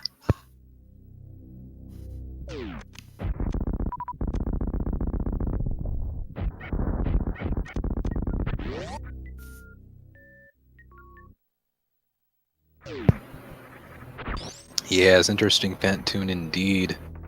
A lot of interesting patterns happening out of Leno right now.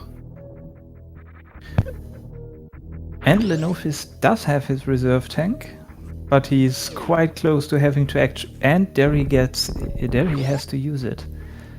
And one thing about a reserve tank is, after the reserve animation, where you get your health refilled, you have lost all your invincibility frames. So if you get hit by Fantoon... Oh, and Lenophis died to Fantoon. Oh man, Lenophis is taking this. Yeah. Ragey poo before in, knowing that the rip happened.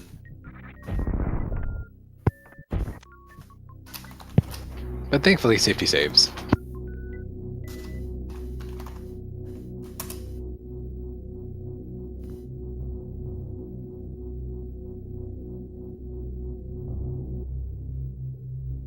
But yeah, if you get hit, for example, by Fantoon, and this triggers your reserve tank, then you will get your health refilled, and you will immediately after that take a second hit because all your invincibility frames are gone. So manually refilling your health from the reserve tank is in these situations quite a good idea. Oh, not in this case for Leno, because very easy. Oh wait, typwo is amazing.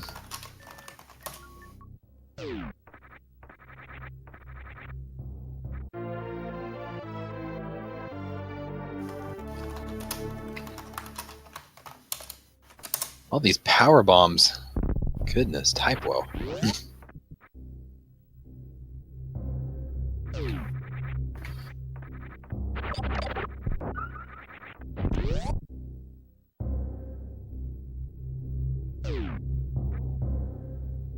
Leno going for his second try with the ghost, while typwo quickly taking care of Ice Room, hopefully not getting something too good, or Leno's going to be having a really sad day.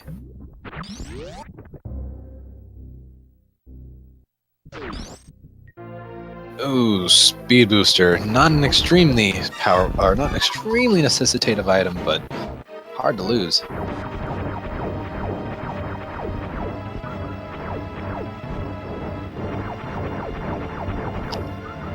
Lono making his really tough battle with the Ghost, a low percent strats.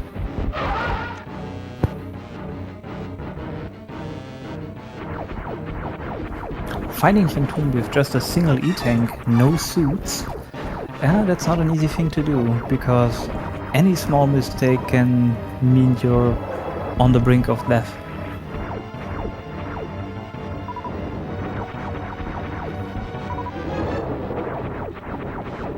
But so far Lenophis is holding up quite well, while typwo, after collecting some of the early Norfair items, has made his way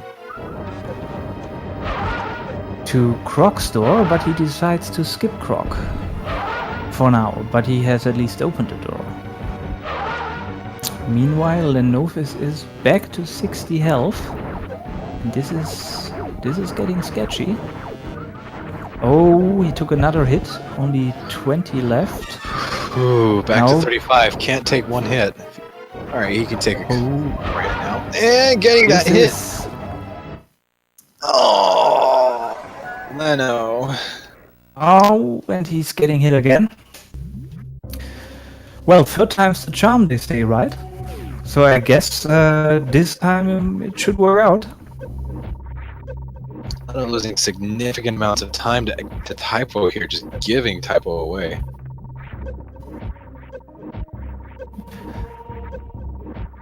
Typwo doing a good first try lava dive.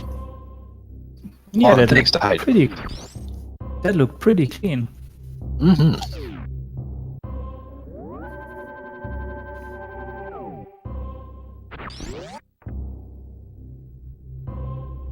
And typwo taking the safe at the lower Norfair entrance, which is also a good thing to do, because lower Norfair is quite dangerous, especially if you only have Warrior suit,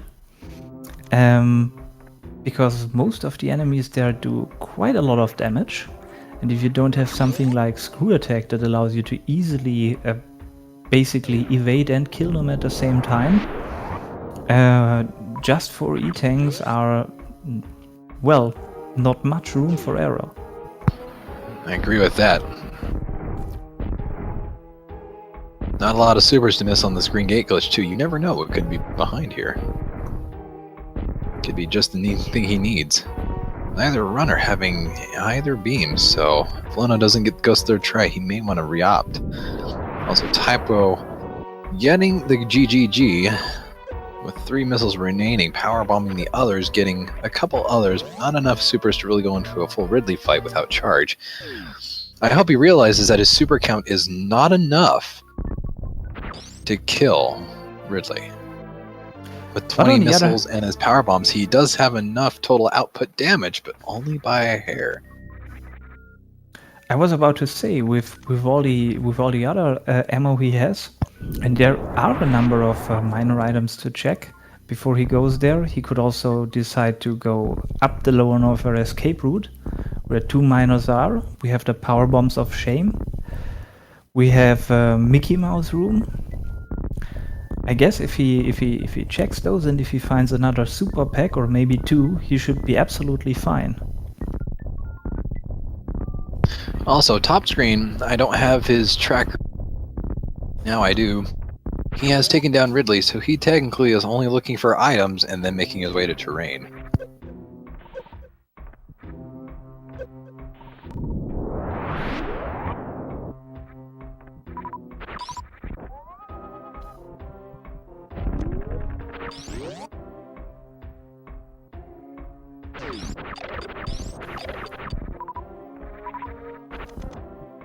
And Lenophis is dealing with Fantoon again, having done a bit of damage already, and still having his reserves.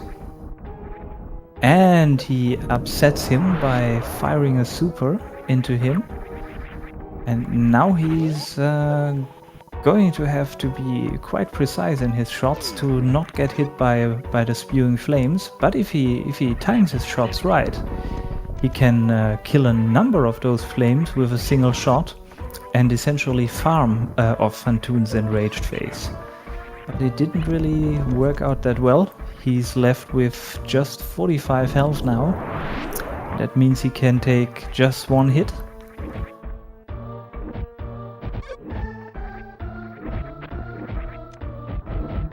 And he finishes off Phantoon. Down for the count.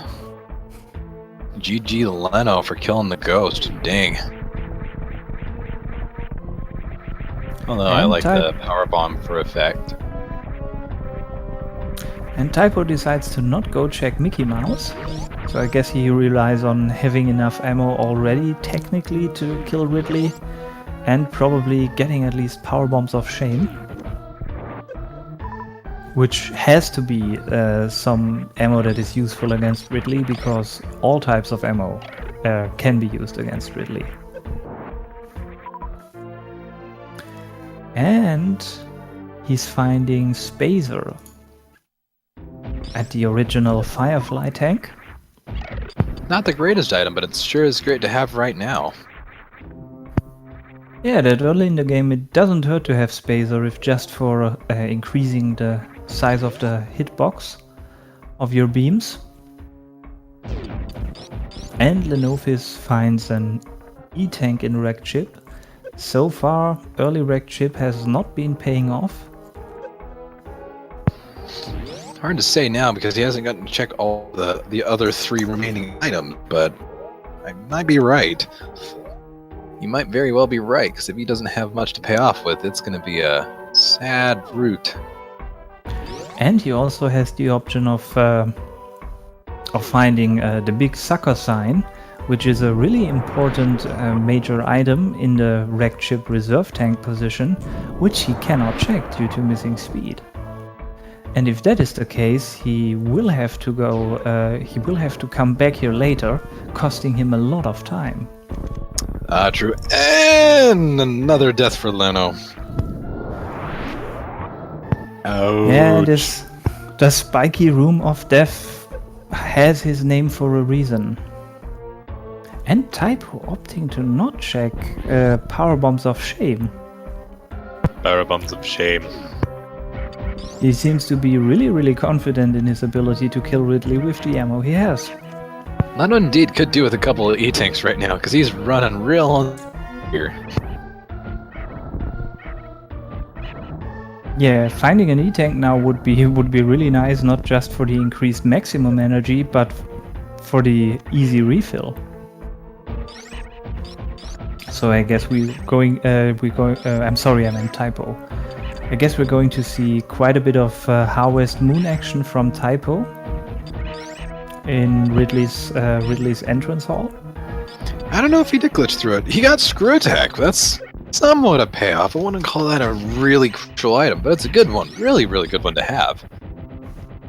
Although with that kind of spin jump, could make it easier for him to accidentally KO.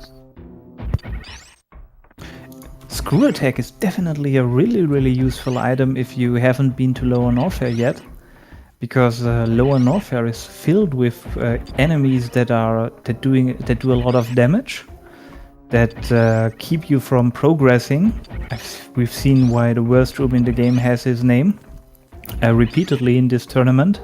Oh, and Lenophis is dying on the way back in Spiky Death Room again. So many deaths. I feel bad for Leno. He's lost a lot of time. Although typwo taking his sweet time trying to kill these golden pirates, which could take a little while. Hey, one's gone. There's one. Oh no, that is 2. Good. Yeah, the other one he had killed earlier when he had a bit of ammo left. And I guess now typwo is soon going to take his time, showing us that Super Metroid is indeed a superset of Harvest Moon. You have a very good point here. Very good point. And Lenophis is making his way through Spiky Death Room again. I guess he really wants Screw Attack. I guess you could say this is going to be known as Super Farming Simulator 2019. hashtag the best. Go to Snapchat, Instagram, Facebook to really snowball this on your social medias, you bunch of silly goober watcher yous.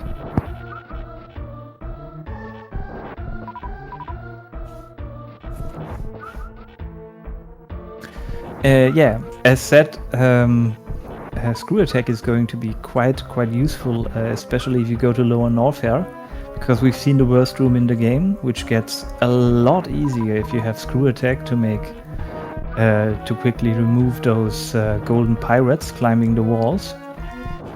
And also, if you go down to Ridley, you have the key hunters around the save station. They're a pain in the ass for sure, because they do a lot of damage, and unless you have charge and plasma, they're also going to soak up a lot of your ammo. And you have the key hunters at the escape, the 3 musketeers, which are well known for keeping runners from actually making the escape from the One Warfare. Lenophis saving after getting screw attack and making his way up to the attic.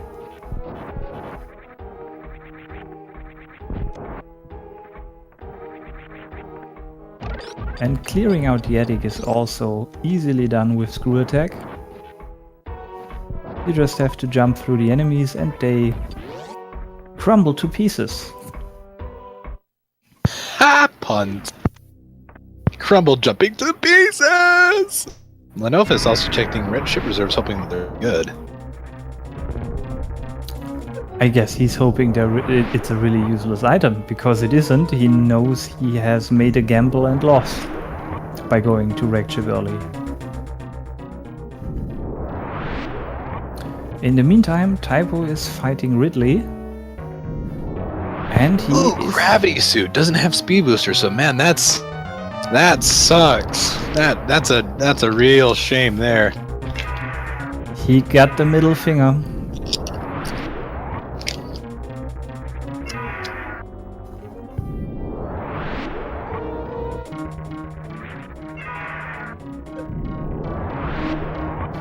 And in the meantime, Ridley is doing a way too good a job in evading typwo's power bombs.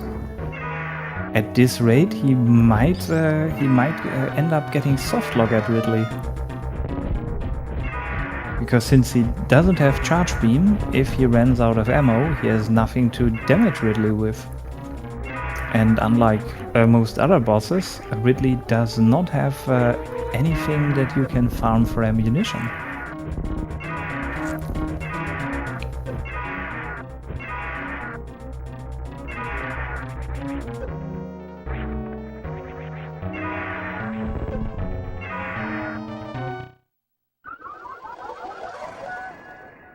Wow, rip typwo. I guess the race is back on then.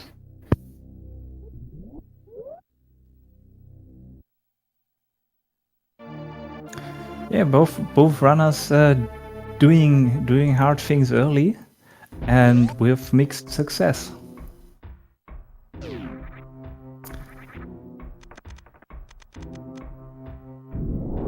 Ouch, man, poor Leno getting gravity suit teased at him, then all he gets for was early without speed jump or a speed booster, getting only a measly E-tanks. Poor Leno. Although getting screw attack was a nice little bit too.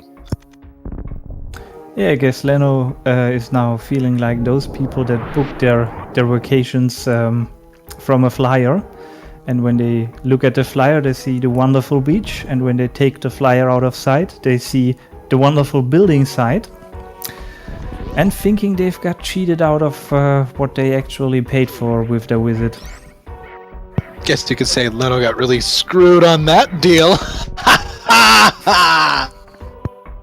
Yeah, although the thing that he got screwed is the net positive that he has from his trip. Guess you could say my puns are really jumping into space. I think I will take this occasion to make use of that red wine bottle again.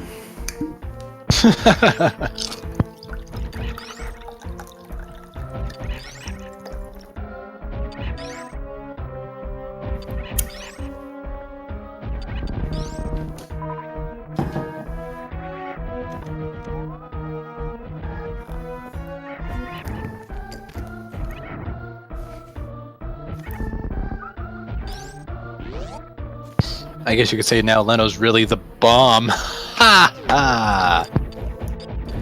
Lenophis has opted to check X-ray, and he finds his bombs, while Typo is making his way back to Ridley at the slow pace he's left with due to having no charge and not the most amount of ammunition. So at this point it's really hard to say who's leading this race currently. I think they're pretty much even.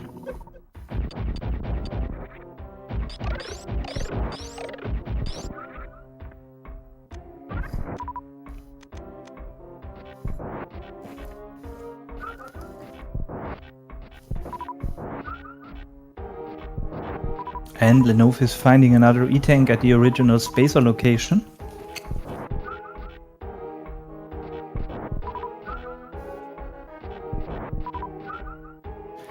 This is really going to be interesting if Typo doesn't manage to beat Ridley in this attempt.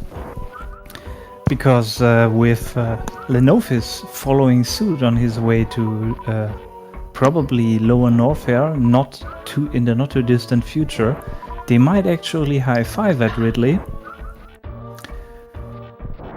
With Lenophis having done Fantoon already, but probably going to have to return to the wrecked ship. So this is probably going to be interesting. Leno making quick work getting back into Brinstar here.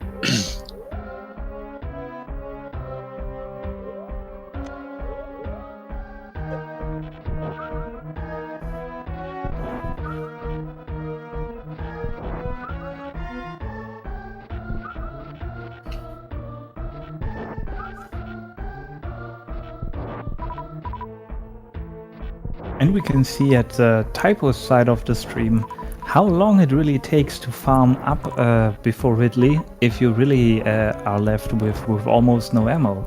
So every death he takes at Ridley is going to cost him several minutes. At least we get more, Kraid DLC. The rest of Kraid's body DLC is always nice. Yeah, with all those speedrunner streams, you feel like you're getting cheated out of half the tiles that the game actually has.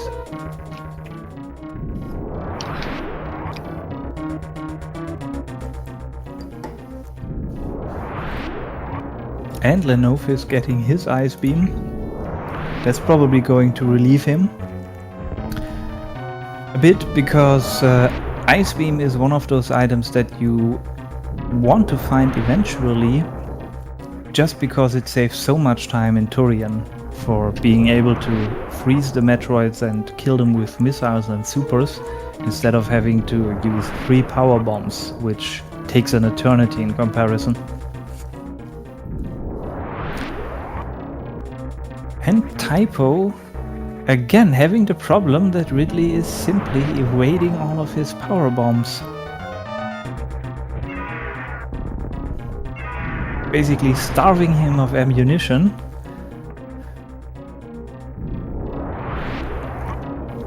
Yeah.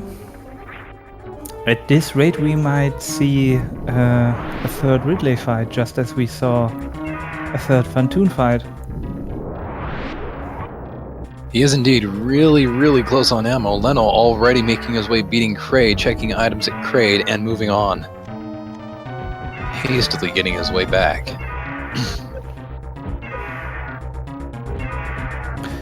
Yeah, and Typo also doesn't have much more advantage in terms of time than checking high jump and ice, because he never went to Bubble Mountain. So his only advantage is the only reason he is at Ridley already is because he opted to not really explore Norfair. And Lenophis actually using X-ray for its intended purpose, something you rarely see in Super Metroid, even in randomizers. Checking the item But of course, it's Varia, so he's going to take it.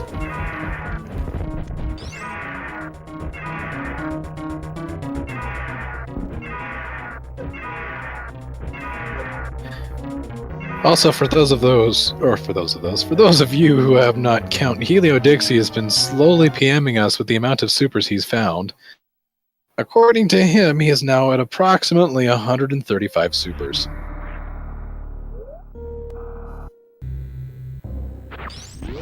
And typwo with the reset. Oh my!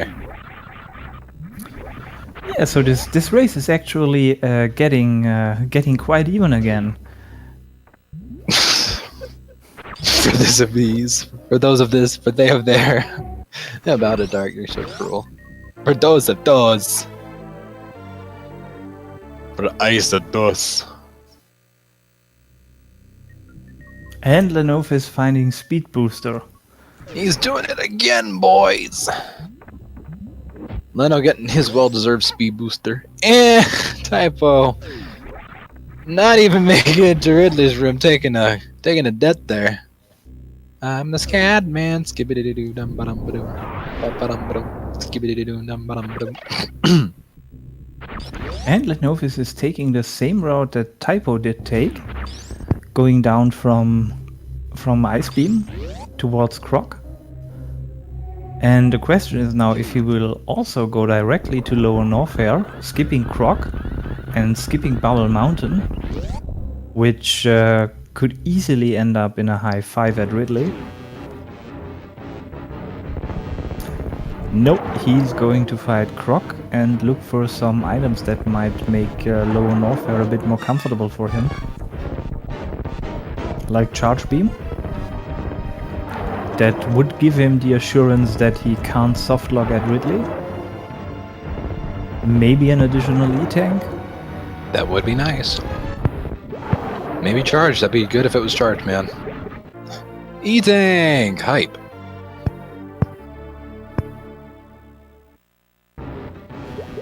And typwo is off for another attempt at least reaching Ridley and possibly even beating him.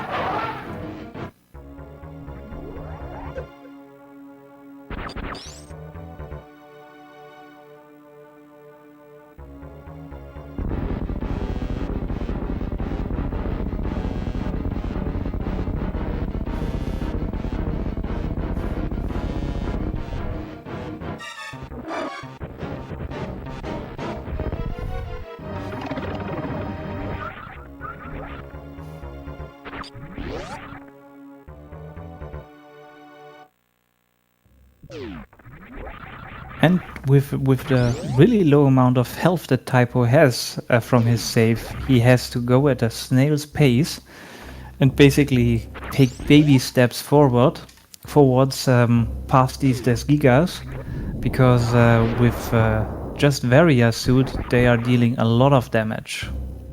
Oh, and this time he actually decides to check the power bombs of shame for another missile pack, which I can probably imagine that he's cursing himself for not doing this earlier, because the difference between 20 and 25 supers is quite a lot if you fight Ridley and have done so. Yeah, and especially if you have done it 2 times and basically losing all of your chances of killing him because he evaded your supers. And it also allows it to easily kill those ninja pirates. Also, Leno getting nothing but disappointment over Crocomire getting only an E-Take end result. At least he does indeed have enough, if I can see, enough supers to take on Ridley. Yes, even without the power bombs, the additional 20 normal missiles that he has should be good. And typwo is dying taking again. Another death. Good gosh, typwo, you're giving Linus all the time in the world.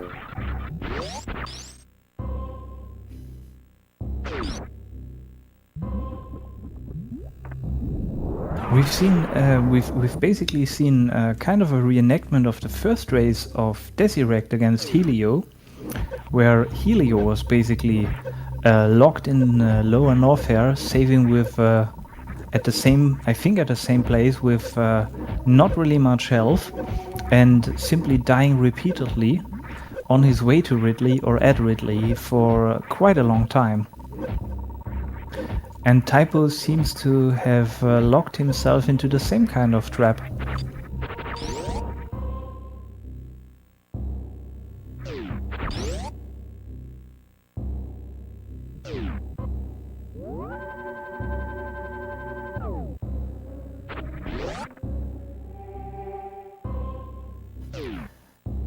Meanwhile, Lenophis also enters Lower Norfair without checking Bubble Mountain first, but he has quite a bit of health, and he has Screw Attack, so he shouldn't have much trouble making his way through Lower Norfair.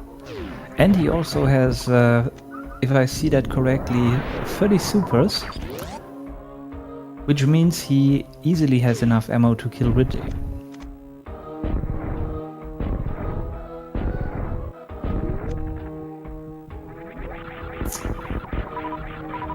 Also getting green gate glitch after about half a dozen tries, which isn't too bad.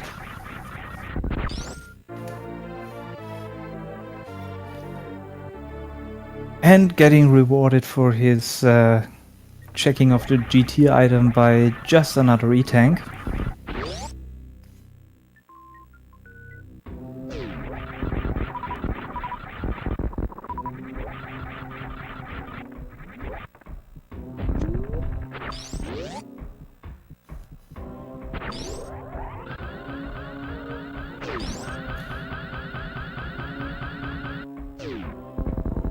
And I'm quite sure we're going to see a high five at the way out of Ridley if typwo is going to beat Ridley this time. And this would be really interesting still, because if they would be both going out of Lower Norfair at the same time, and they would both have to visit wrecked ship again. Typwo was never there, and Lenophis still has to travel all the way to get his gravity suit.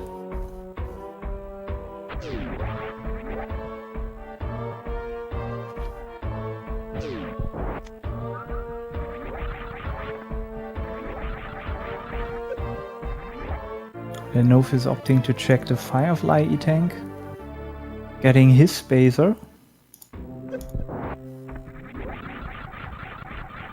before going down to Ridley.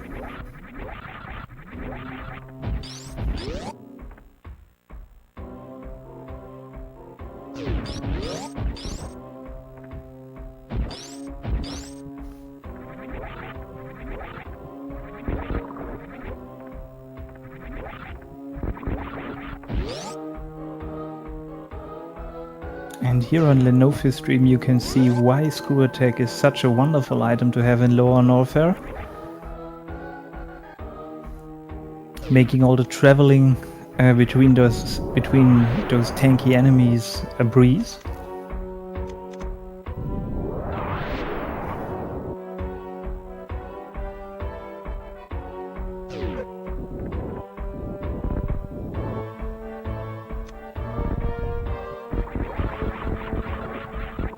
And we're nearing the high five.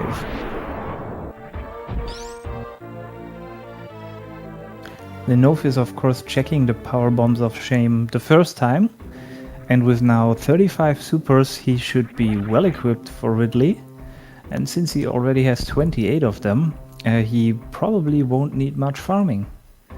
So despite typwo dying repeatedly to Ridley, if he actually manages to beat Ridley this time, we still have an interesting race going.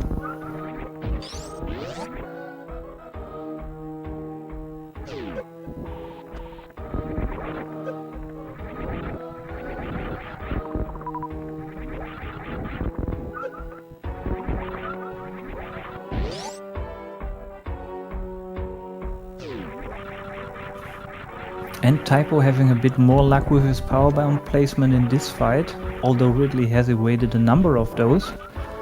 but the math for them is actually rather simple. Each power bomb does 200 damage, or each power bomb hit, and a well-placed power bomb can hit Ridley twice. So, since a super does 600 damage at Ridley, one well-placed power bomb equals 2/3 of a super missile.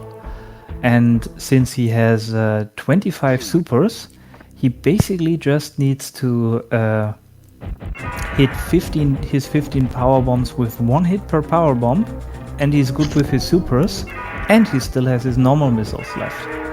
Hate to derail you here, buddy, but Helio opting to buy that really expensive DLC boss and fighting the Spore Spawn with cheat mode on, I think, because he's got all these items you never see with Spospo before.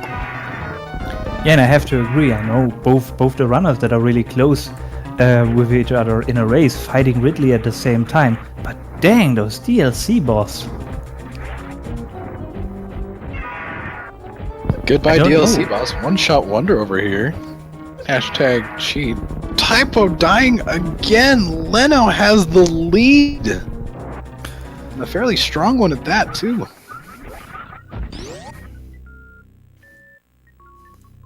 Yes, I guess Typo has really quite lowered his chances of winning this round now.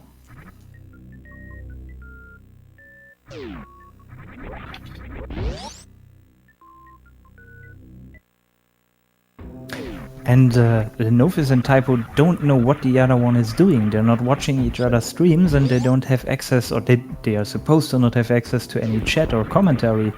So Lenophis might be thinking that he's still quite a bit behind because he died a lot on Fantoon early on.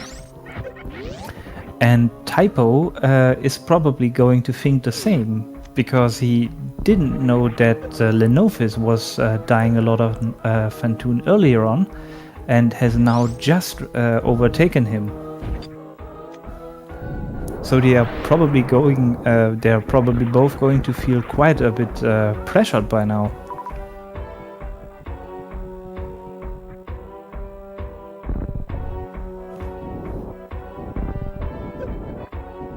Jace, bro, I disagree. These races were fairly intense, even with HelioDixy surprising us all with a hundo run. I still think these were some good matches indeed. Very good matches indeed.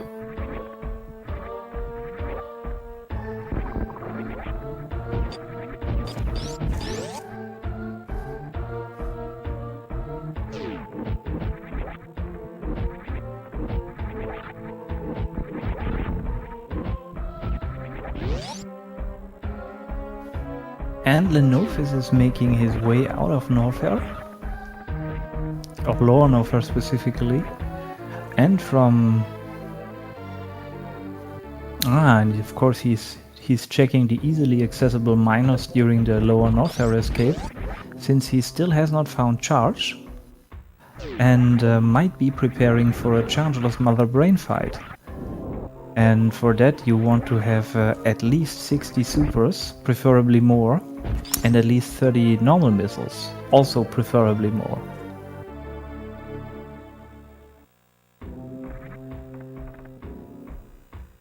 And Lenophis finding another super pack during the escape, and he's already at 45 supers, which is pretty close to the amount that you really want to have. And he has all of Upper Norfair, or most of Upper Norfair, still up for hunting items, and he's also going to pass quite a lot of miners during his Meridia visit.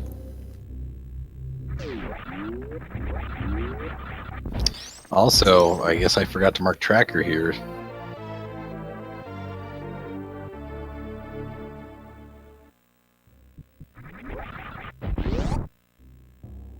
Looks like Leno has Ridley down.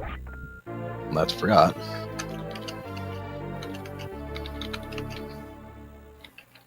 And he finds the best item of the game, Spring Ball, in the original wave position.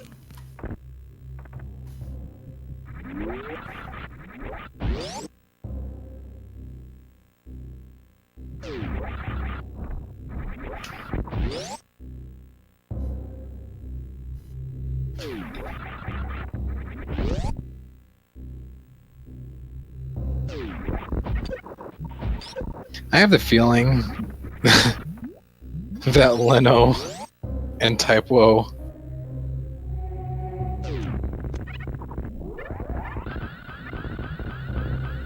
are gonna beat out Helio.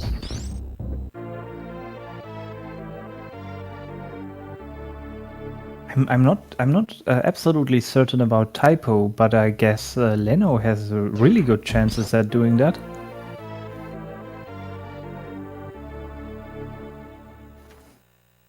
And I guess with another E-Tank at Speed Booster that Leno picks up, we at least finally have the ability to lose all worries about him dying due to low health. We've now 9 E-Tanks.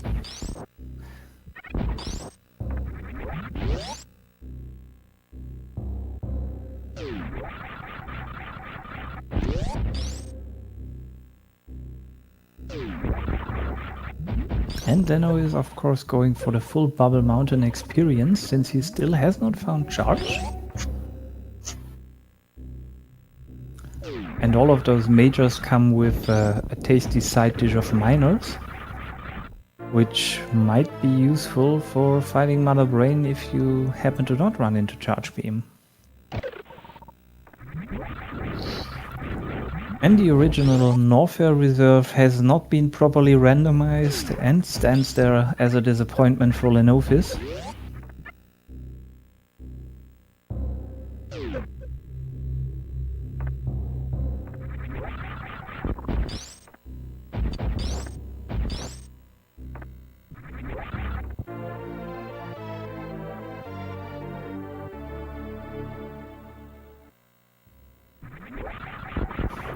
And Leno is taking another super pack, putting him at 55, I think. I can't really tell, but it looks like it is indeed 55. We'll have to wait for a number of parallel door transitions for the compression algorithm to give us readable numbers. But yeah, he's pretty close to having enough ammo for a chargeless Mother Brain fight. And yeah, he's pretty close to being in go mode. The only thing that he really lacks is gravity suit, and he knows where to find that. It's a painful way all the way back to wrecked ship, but I guess he will make that. Maybe he'll just opt out and just try and do a suitless run, maybe? I was about to say, I don't expect him to try a suitless run. Maybe. Maybe he does. Know.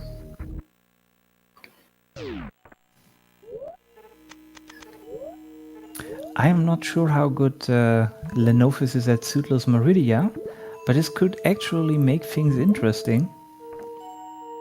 But the precondition for things to get interesting again is that typwo actually manages to beat Ridley in,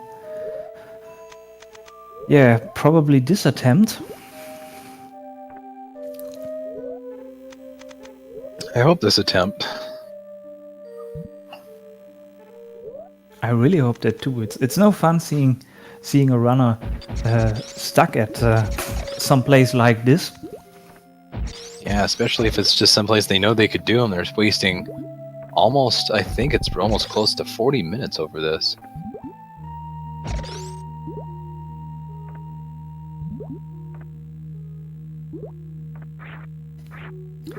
And Lenophis making his way up Meridia slowly and carefully, as this is the only way you can make your way up in Meridia without gravity suit, except your behemoth. I don't know how he does it, but he makes suitless Meridia look really busy and really fast. Because it's Behe, man. Yeah, he makes everything look really fast. Behe's your boy.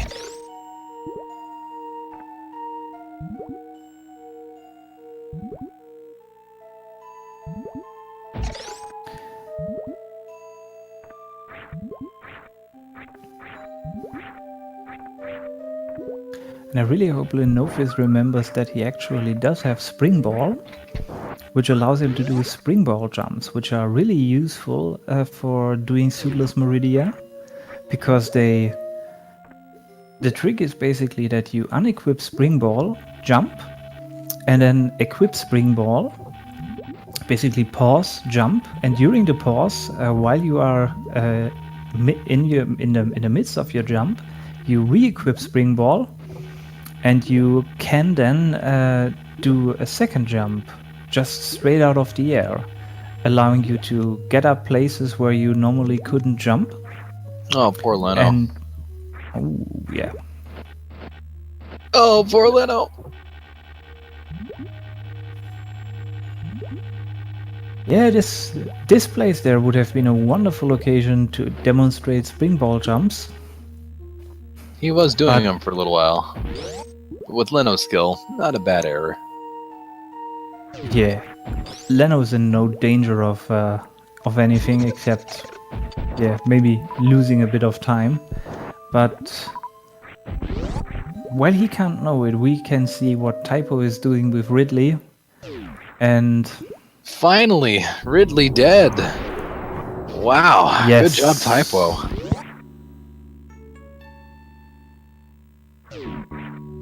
Praise the springball. The dragon's dead. All for an E-Tank. I'm betting Typo is not feeling too... Yeah, he knows that he has lost I mean, he has his timer running. He knows that he has lost a lot of time on Ridley. And he's now basically dependent on Leno wasting way too much time in suitless Meridia to be able to really get back into this race.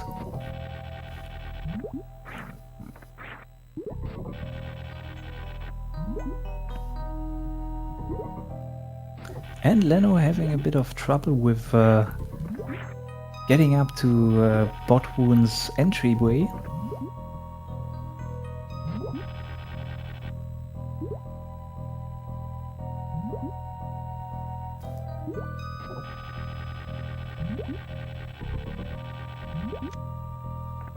But of course making it eventually.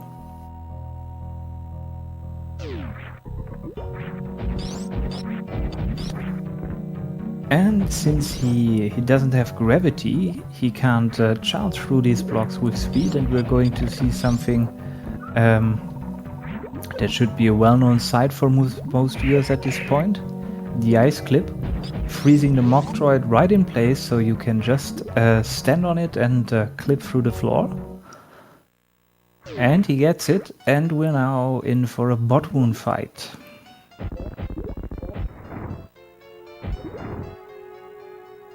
Leno needs to calm down with those supers because Yeah,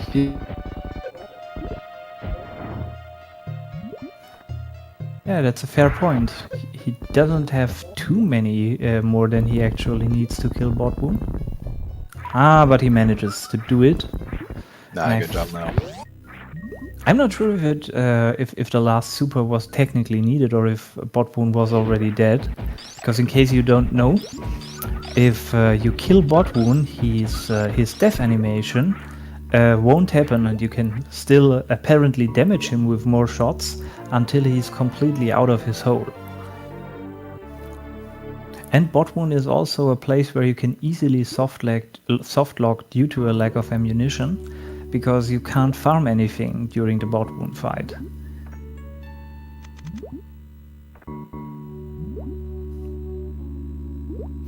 And also Botwoon didn't guard anything interesting.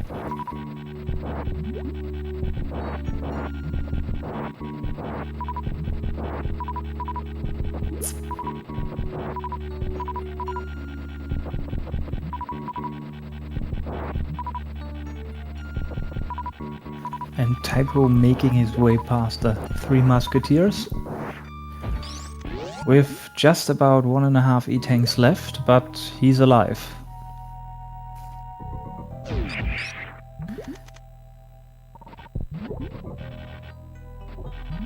And I guess Typo is going to make his way into the wrecked ship, I presume.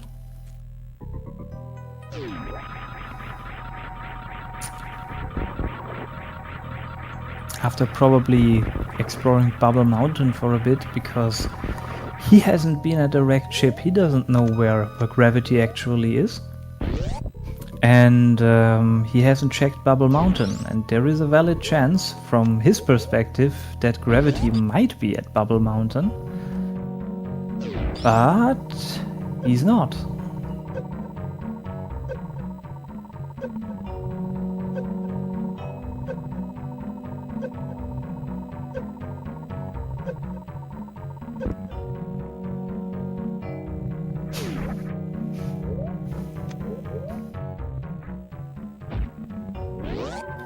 So typwo is not checking Norfair any further. He's going out. He might be a bit in panic mode, since he might be expecting to be behind by quite a lot of time. And now also try to do Suitless Meridia, or go straight to wrecked ship. We'll see. In the meantime, some of you might have wondered why Lenophis was getting hurt intentionally by that mock droid before saving. And since he is doing Suitless Meridia, he has a bit of a problem with the room just before the boss room of Dragon, because he has to get back up there. And he knows that there is no chance in hell that Dragon is going to give him gravity. And what he did was damage himself to a low amount of health, because he's now going to do a Crystal Flash. And Dragon, and hoping for Dragon to goo him while he is Crystal Flashing and grabbing him. He couldn't, because he only had 8 supers. Not 10, which 10, 10, 12 is needed to perform the Crystal Flash. Oh, right, I didn't actually pay attention to the ammo count.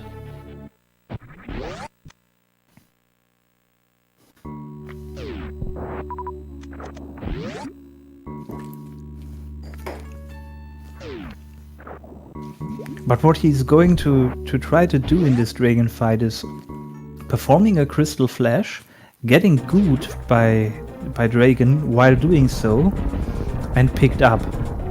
Because that will essentially grant him 1 free Shine Spark, which he will use to get out of the room just before Dragon. And he will get out of Dragon's room, probably with some grapple beam shenanigans you will see once he finishes that Dragon fight.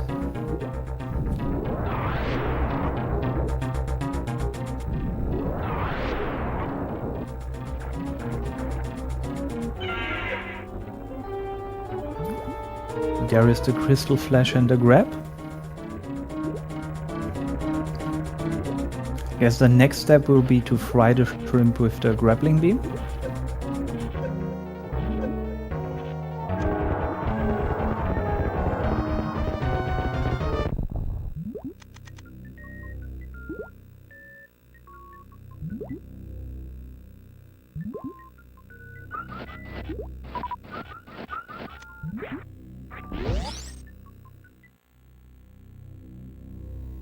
And he's checking Dragon's item,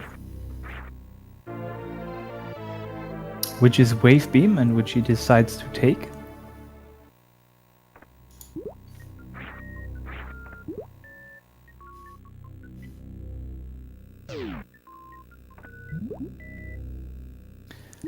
And now we are going to see the first part of the Dragon escape. Oh, he's using the Shine Spark. Oh, and he's going to do the second part of the escape not with the Shine Spark, but probably with some X-ray climbing. Getting stuck in the door, using the X-ray beam and changing directions repeatedly is going to move him up half a tile every time he does so, and the screen is not going to scroll with that. So you're going to see him re-enter from the bottom after a bit. And when he finally arrives up top, you'll see the screen slowly following him back up.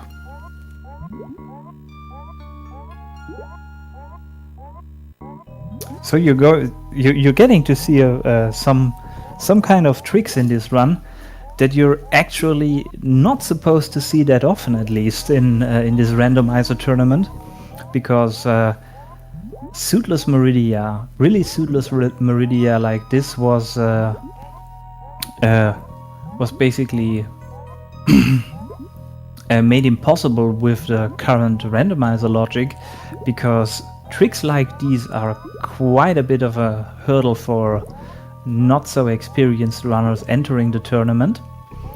But Lenophis knows what he's doing. At least we hope so.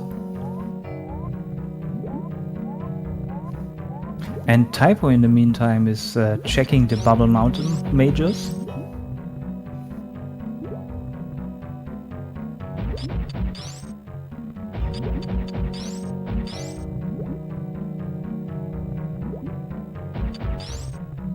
And Lenophis might have not got this. Yep, he decides to reset. He probably stopped climbing at the wrong position, because this way you can get yourself stuck easily in the ceiling or somewhere off screen. And your only real chance is resetting. So you're going to see all the dragon shenanigans again. And this might be a bit of an equalizer, because typwo is going to make progress in the meantime. And I also feel free to announce here something real fast. I both have confirmed, and with talking with Helio and watching his stream carefully, with all the calculations he and I have done, he does indeed now have 100% possible items, with 145 missiles, 140 supers, and 45 power bombs, both totaling out to the possible amount of items with everything he's collected. So GG to HelioDixy to actually completing 100% item rando.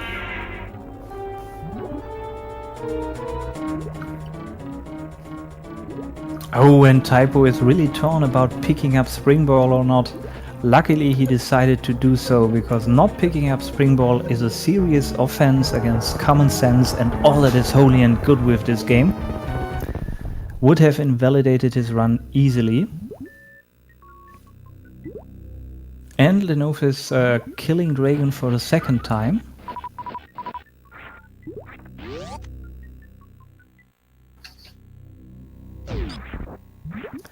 Picking up Wave again.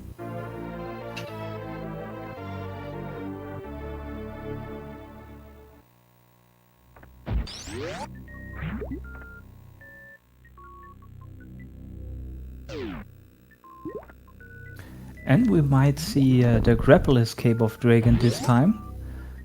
No, he's going to try X-ray climb for the second time, I guess.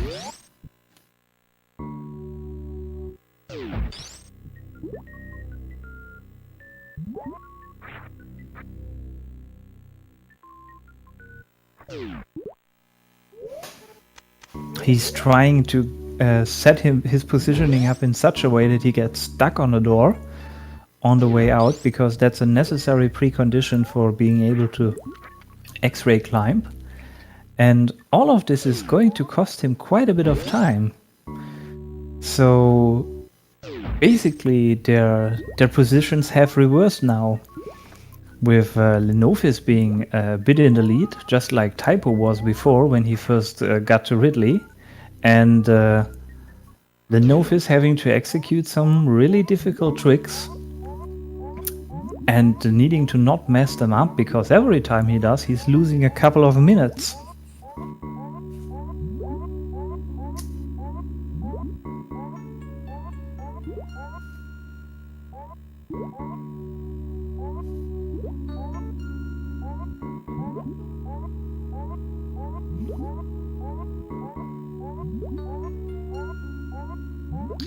typwo in the meantime has decided, after checking Bubble Mountain, to go down to Croc. Probably all in the hopes of finding Gravity Suit, so he's able to do Meridia before Wreck Chip. For more convenient and faster routing, But since we all know that gravity is at Rekt chip reserve, he has no chances of getting that. And up on the top right, Dixy is starting to finish up his run finally, and meeting the baby Metroid.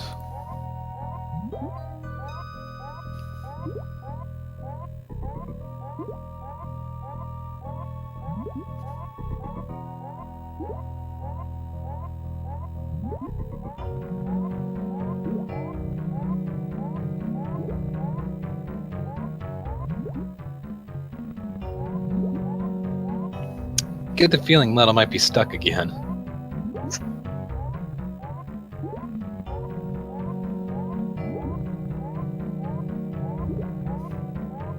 I'm also not sure why Leno is opting to do the X-ray climb instead of doing the grapple escape from Dragon and simply using the Shine Spark to get up Dragon's entrance room.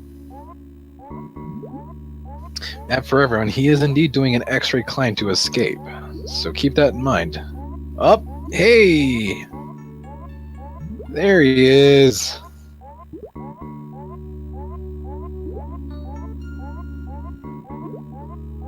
A happy glitching Leno. Almost to the top of the room. He's midway there, according to his map. You'll know he's there when you see his map tile hit.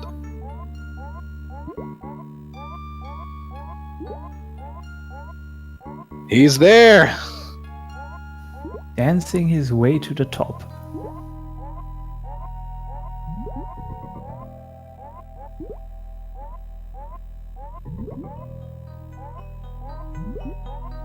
Hopefully he doesn't X-ray climb accidentally into the save room. That would be highly misfortunate.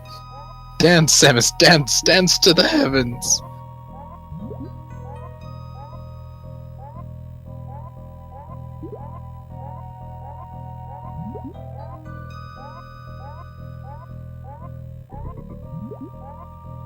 No, you're there. What are you doing? Hey look, another Samus head! And HelioDixy has finished Mother Brain 1 and is now about to fight Mother Brain 2. And I guess there's no surprises going to happen here. He has lots of E-Tanks, he has lots of supers. That should be an easy fight. And in the meantime, Lenophis manages to position him correctly, and he's out. And of course the first thing he's not going to save.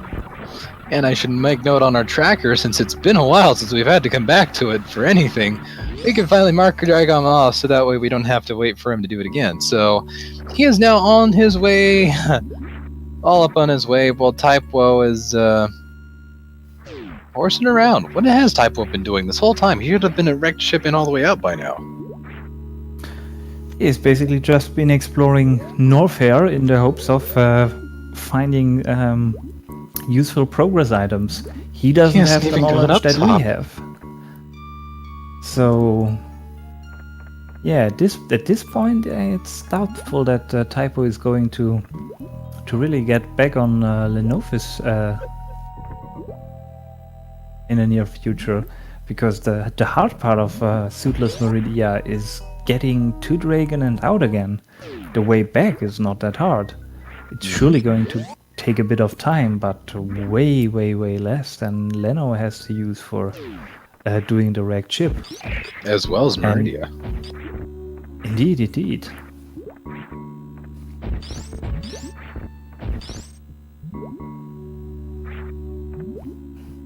And on the top right we can see Dixy has gotten the stand-up glitch, which allows him to damage Mother Brain during the phase where she is intended to mainly damage the attached baby Metroid,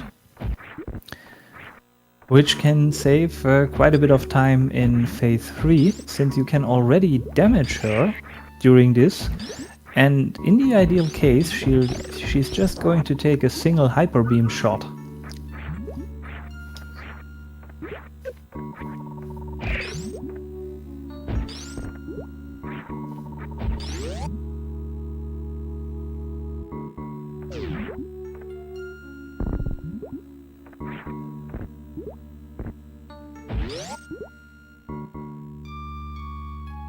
And as it stands, Dixie didn't make that much use of the stand-up glitch. But in any case, Mother Brain is dead and he just has to do the escape. And that should really be no problem. As he accidentally skips over the door hatch. Oh, golly.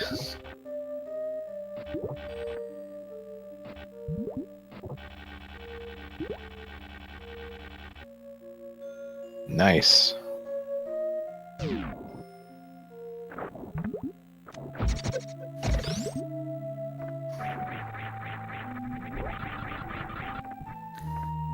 Typo using the erratically red-colored fish as a stepping stone to finally get out of Meridia.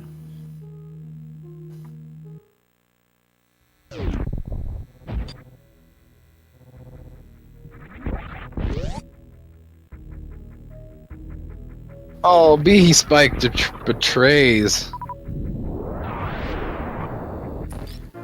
And Lenophis is checking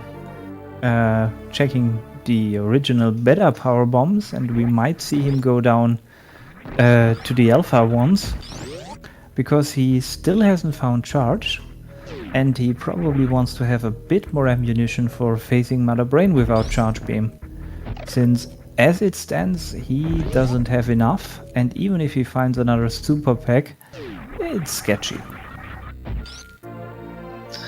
Power bombs. Oh boy.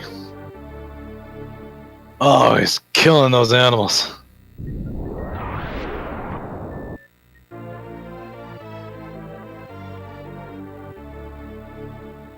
Oh. Dixie, if you did it again, you'd be my boy. Oh, Dixie, stop! It's quite satisfying to watch, I have to admit. Satisfaction guaranteed. My money put to good use. My $5. I don't know when Dixie saved the last time, but technically he has quite a bit of time to go until the 5-hour limit strikes. So he could just keep killing the animals, dying, and reloading his save, and doing this until he hits about 4.5 hours, and he still has comfortably time left to actually finish the game. Oh no, he's making his way out, guys. According to SRL. His game time. First place with a 2-hour, 53-minute, 40-second run.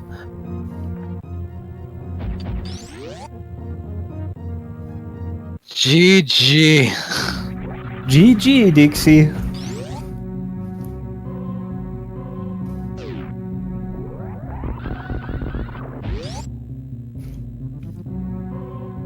And we're back to the two-runner layout, since the race between Dixie and Dessyreqt is now finished, with Dixie beating the game. And since Dixie is in the chat, please inform us, since we don't have the video anymore, if we actually did get 100%. Wait, who said what now?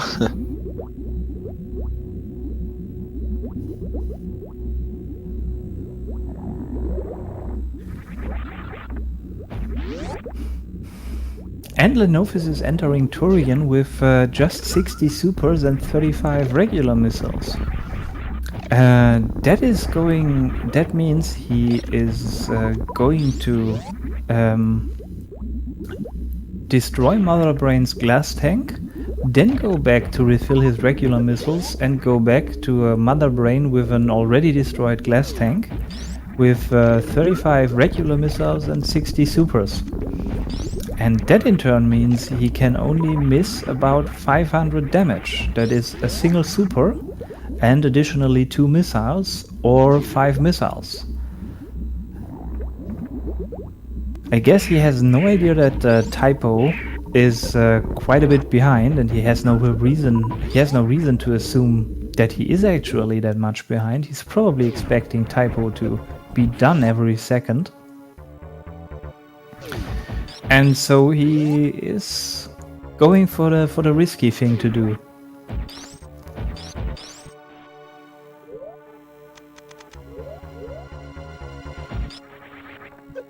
Trigger seems to be a bit off for typwo. Oh, I guess. Whoa.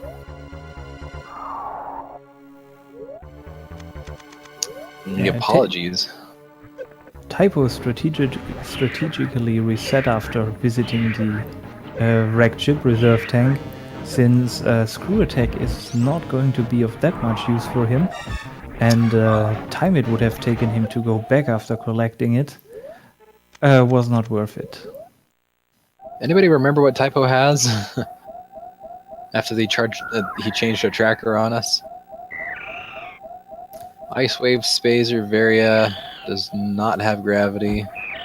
I think he has bombs and he has speed booster, and probably also high jump, since that was in some very easily accessible early location. I'm assuming he has space jump too. Yes, he obviously has from the jumping animation.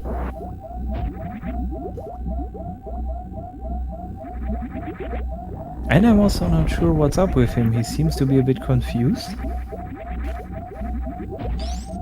Thinking It's about 100%. Nice. So indeed, GG to Dixy for 100%ing this rando. I'm not sure, this is probably going to be the first Hundo run we see in this randomizer tournament. And it might be the last.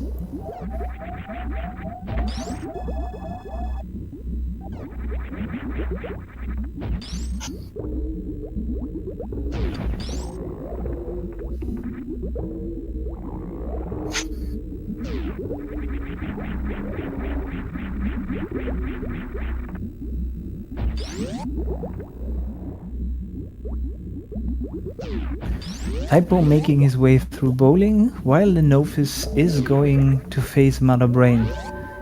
And he's saving right before Mother Brain.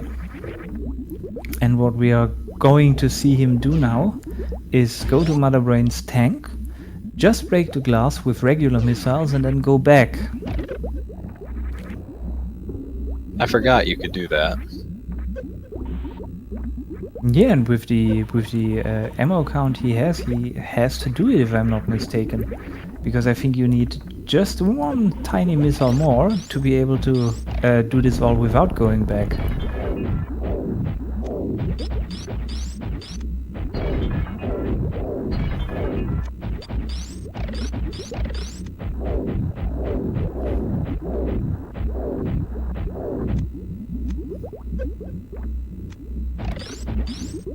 Yeah, looks like he might... Oh! Well, one of his safety supers gets used, but hey, it works.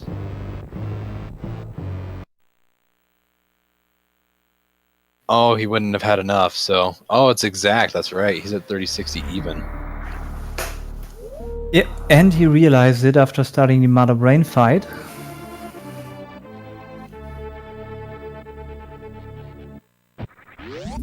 Don't know what typwo was doing there, just sitting there for a bit.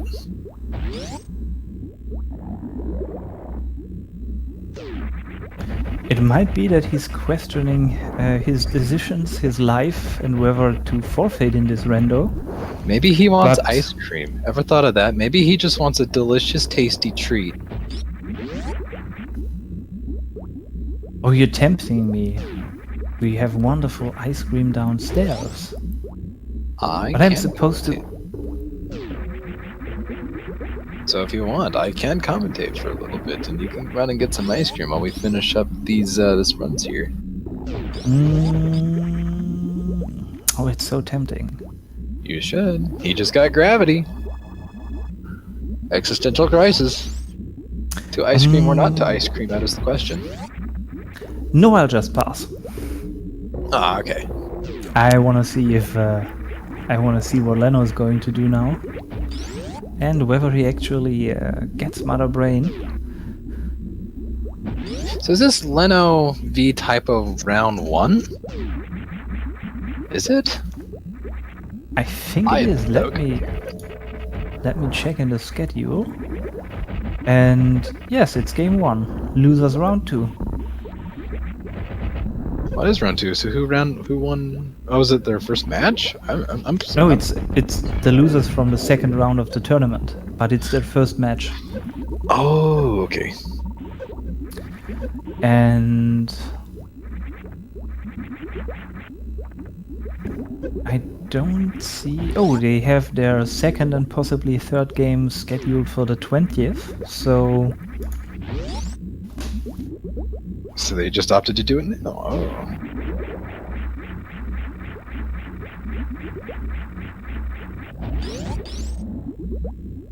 Typwo is new, give him a break, guys.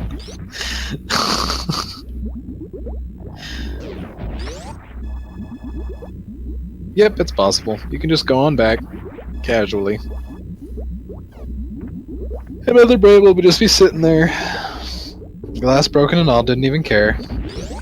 Just like, this is fine.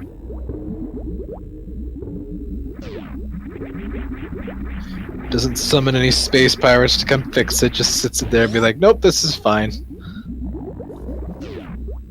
Yeah, but this is still not too easy for Lenophis, despite having the ability to refill his missiles, because he can't. He doesn't really have the option to miss many shots, or he will simply run out of ammo. Oh, missing one!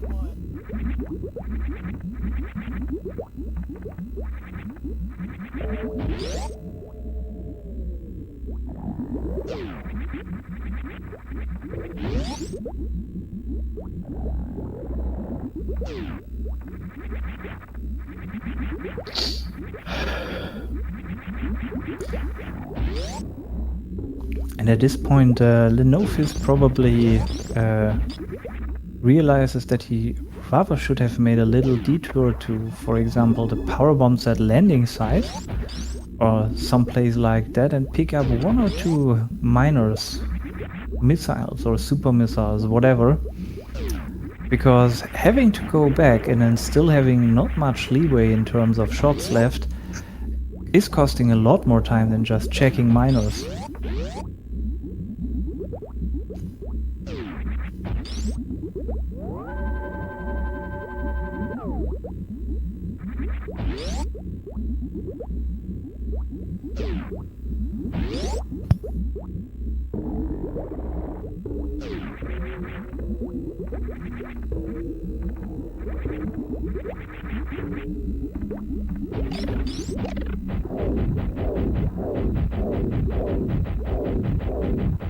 And Lenophis is not really just hunting down Dragon.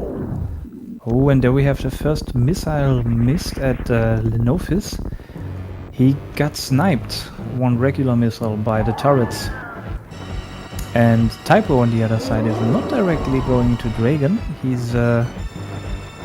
He's checking Sandpit to no whale. And of course the strategic reset. While Lenophis hasn't been missing a single super so far, if I'm not mistaken. And he has about 20 left, so this looks pretty good.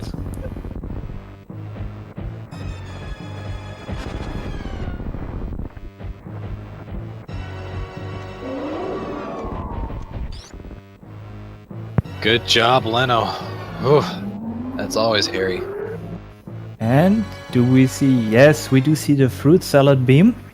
That means Lenophis is through with Mother Brain 2.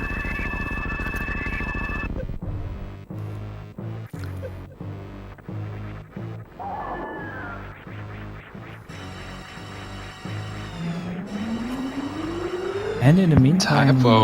Typwo being a little bit ballsy there with super missiles, and he's running short quick. Yeah, I guess he will have to dip into his regular missiles for bot wound. Leno with the magic tricks. Leno, what are you doing?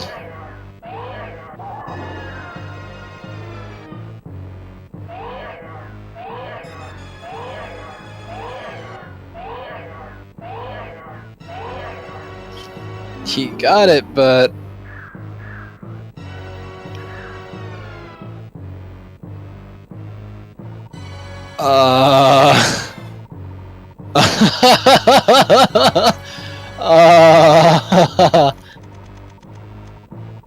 Leno's kind of just being like, oh, what the crap?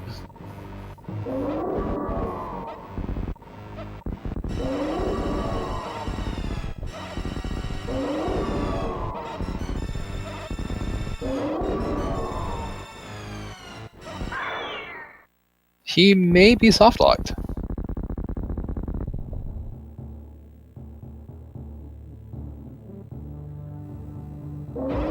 Oh no, he's fine. That's just a weird... Okay, he's good. Yeah, and this pretty much seals this race. If he isn't soft-locked, his Mother Brain 3 is not a challenge for pretty much any runner in this tournament. And neither is the Escape. And typwo, in the meantime, is going to fight Dragon.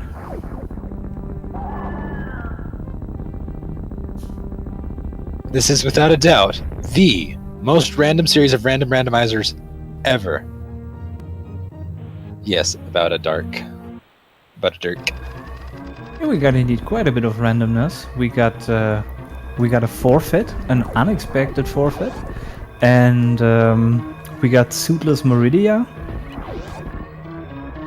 We got Chargeless A Mother randomizer Brain. 100%, and a lot of good stuff happened today.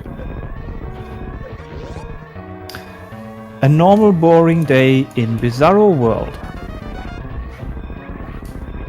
Bizarro.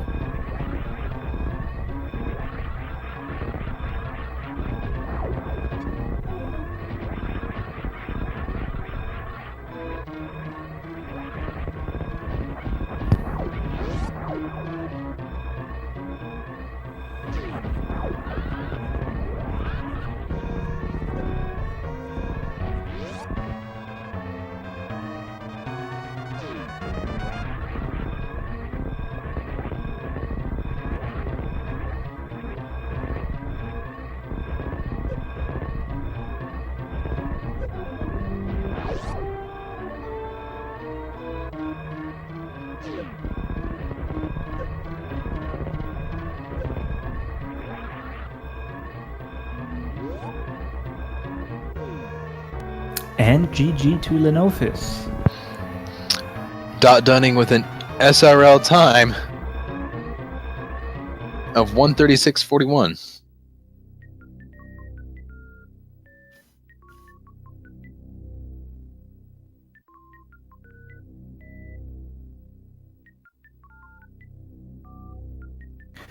And we're seeing typwo not really cancelling his Wavebeam pickup message. He might be forfeiting, knowing that... no, he might not be forfeiting. He might be not finishing his race. He did indeed forfeit. GG. This was a long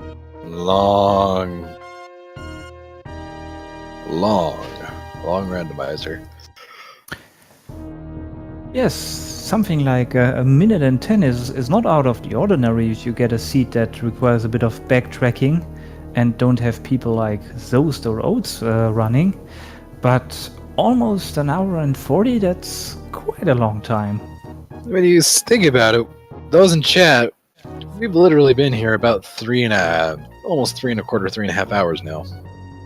Because HelioDixy's, if you remember his time, was just shy of under 248, 250. And we're at 138 here, and this match started while Helio was about an hour in, about 30 to 40 minutes in. So, yeah, I think it's been about... Yeah, Helio. Yeah, I think Helio and Desi started something like 10 minutes past midnight for me. And it's now 24 minutes past 3 in the morning. So yeah, a good 3 hours we had. Oh, golly. So is typwo and them going to do another or I don't know.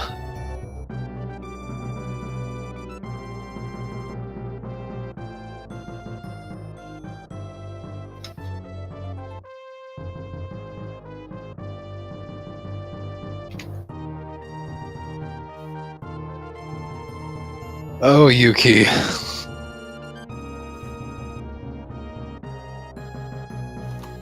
Game 2 is indeed next week, so it looks like they're not opting to do another one tonight, so that will be all the Super Metroid we have on Speed Gaming 2 tonight, I do believe.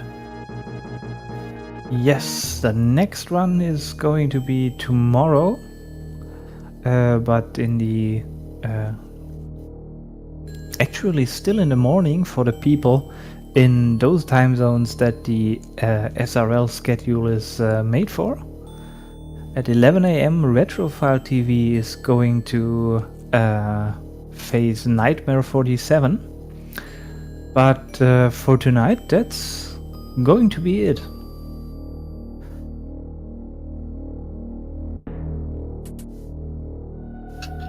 So I say thank you to you all for watching. I hope you enjoyed the real randomness we got to see. And I'm signing off for the night. And see you guys at some point in the future during this tournament. Oh, and same with me. I was not expecting a near 3¼ hour event. I'm a little tired. Chat, make sure you give Dessy that one follow. We still have no word on what in the world happened to Dessyreqt. So make sure you follow him too and give him your love and support. I hope everything's alright with him. As well as HelioDixy doing a fantastic job on his race with a 100% item randomizer. That is probably the most hypest thing I'd seen out of any of the runners. Also give your love and support to Leno and typwo for this awesome and very death-filled race. And I think that's about it. Make sure you check out Speed Gaming 2, SRL, and all of us commentators here. You guys all know the commands. You've been here a while. And with that, I lead you all adieu. Or I bid you all adieu, excuse me. You can tell how tired Palmy is. So, till next time, until the next game here, you might want to check out Speed Gaming 1 and see what's going over there. I do think it is indeed a Link to the Past entrance shuffle tournament that's going on right now. So, and it's only about a half hour in, so I do highly recommend going over to Speed Gaming 1 right now and seeing what's going on with The Legend of Zelda. So, alright everyone, this has been Palmy, and this has also been Bender, and we will see you all on the next one.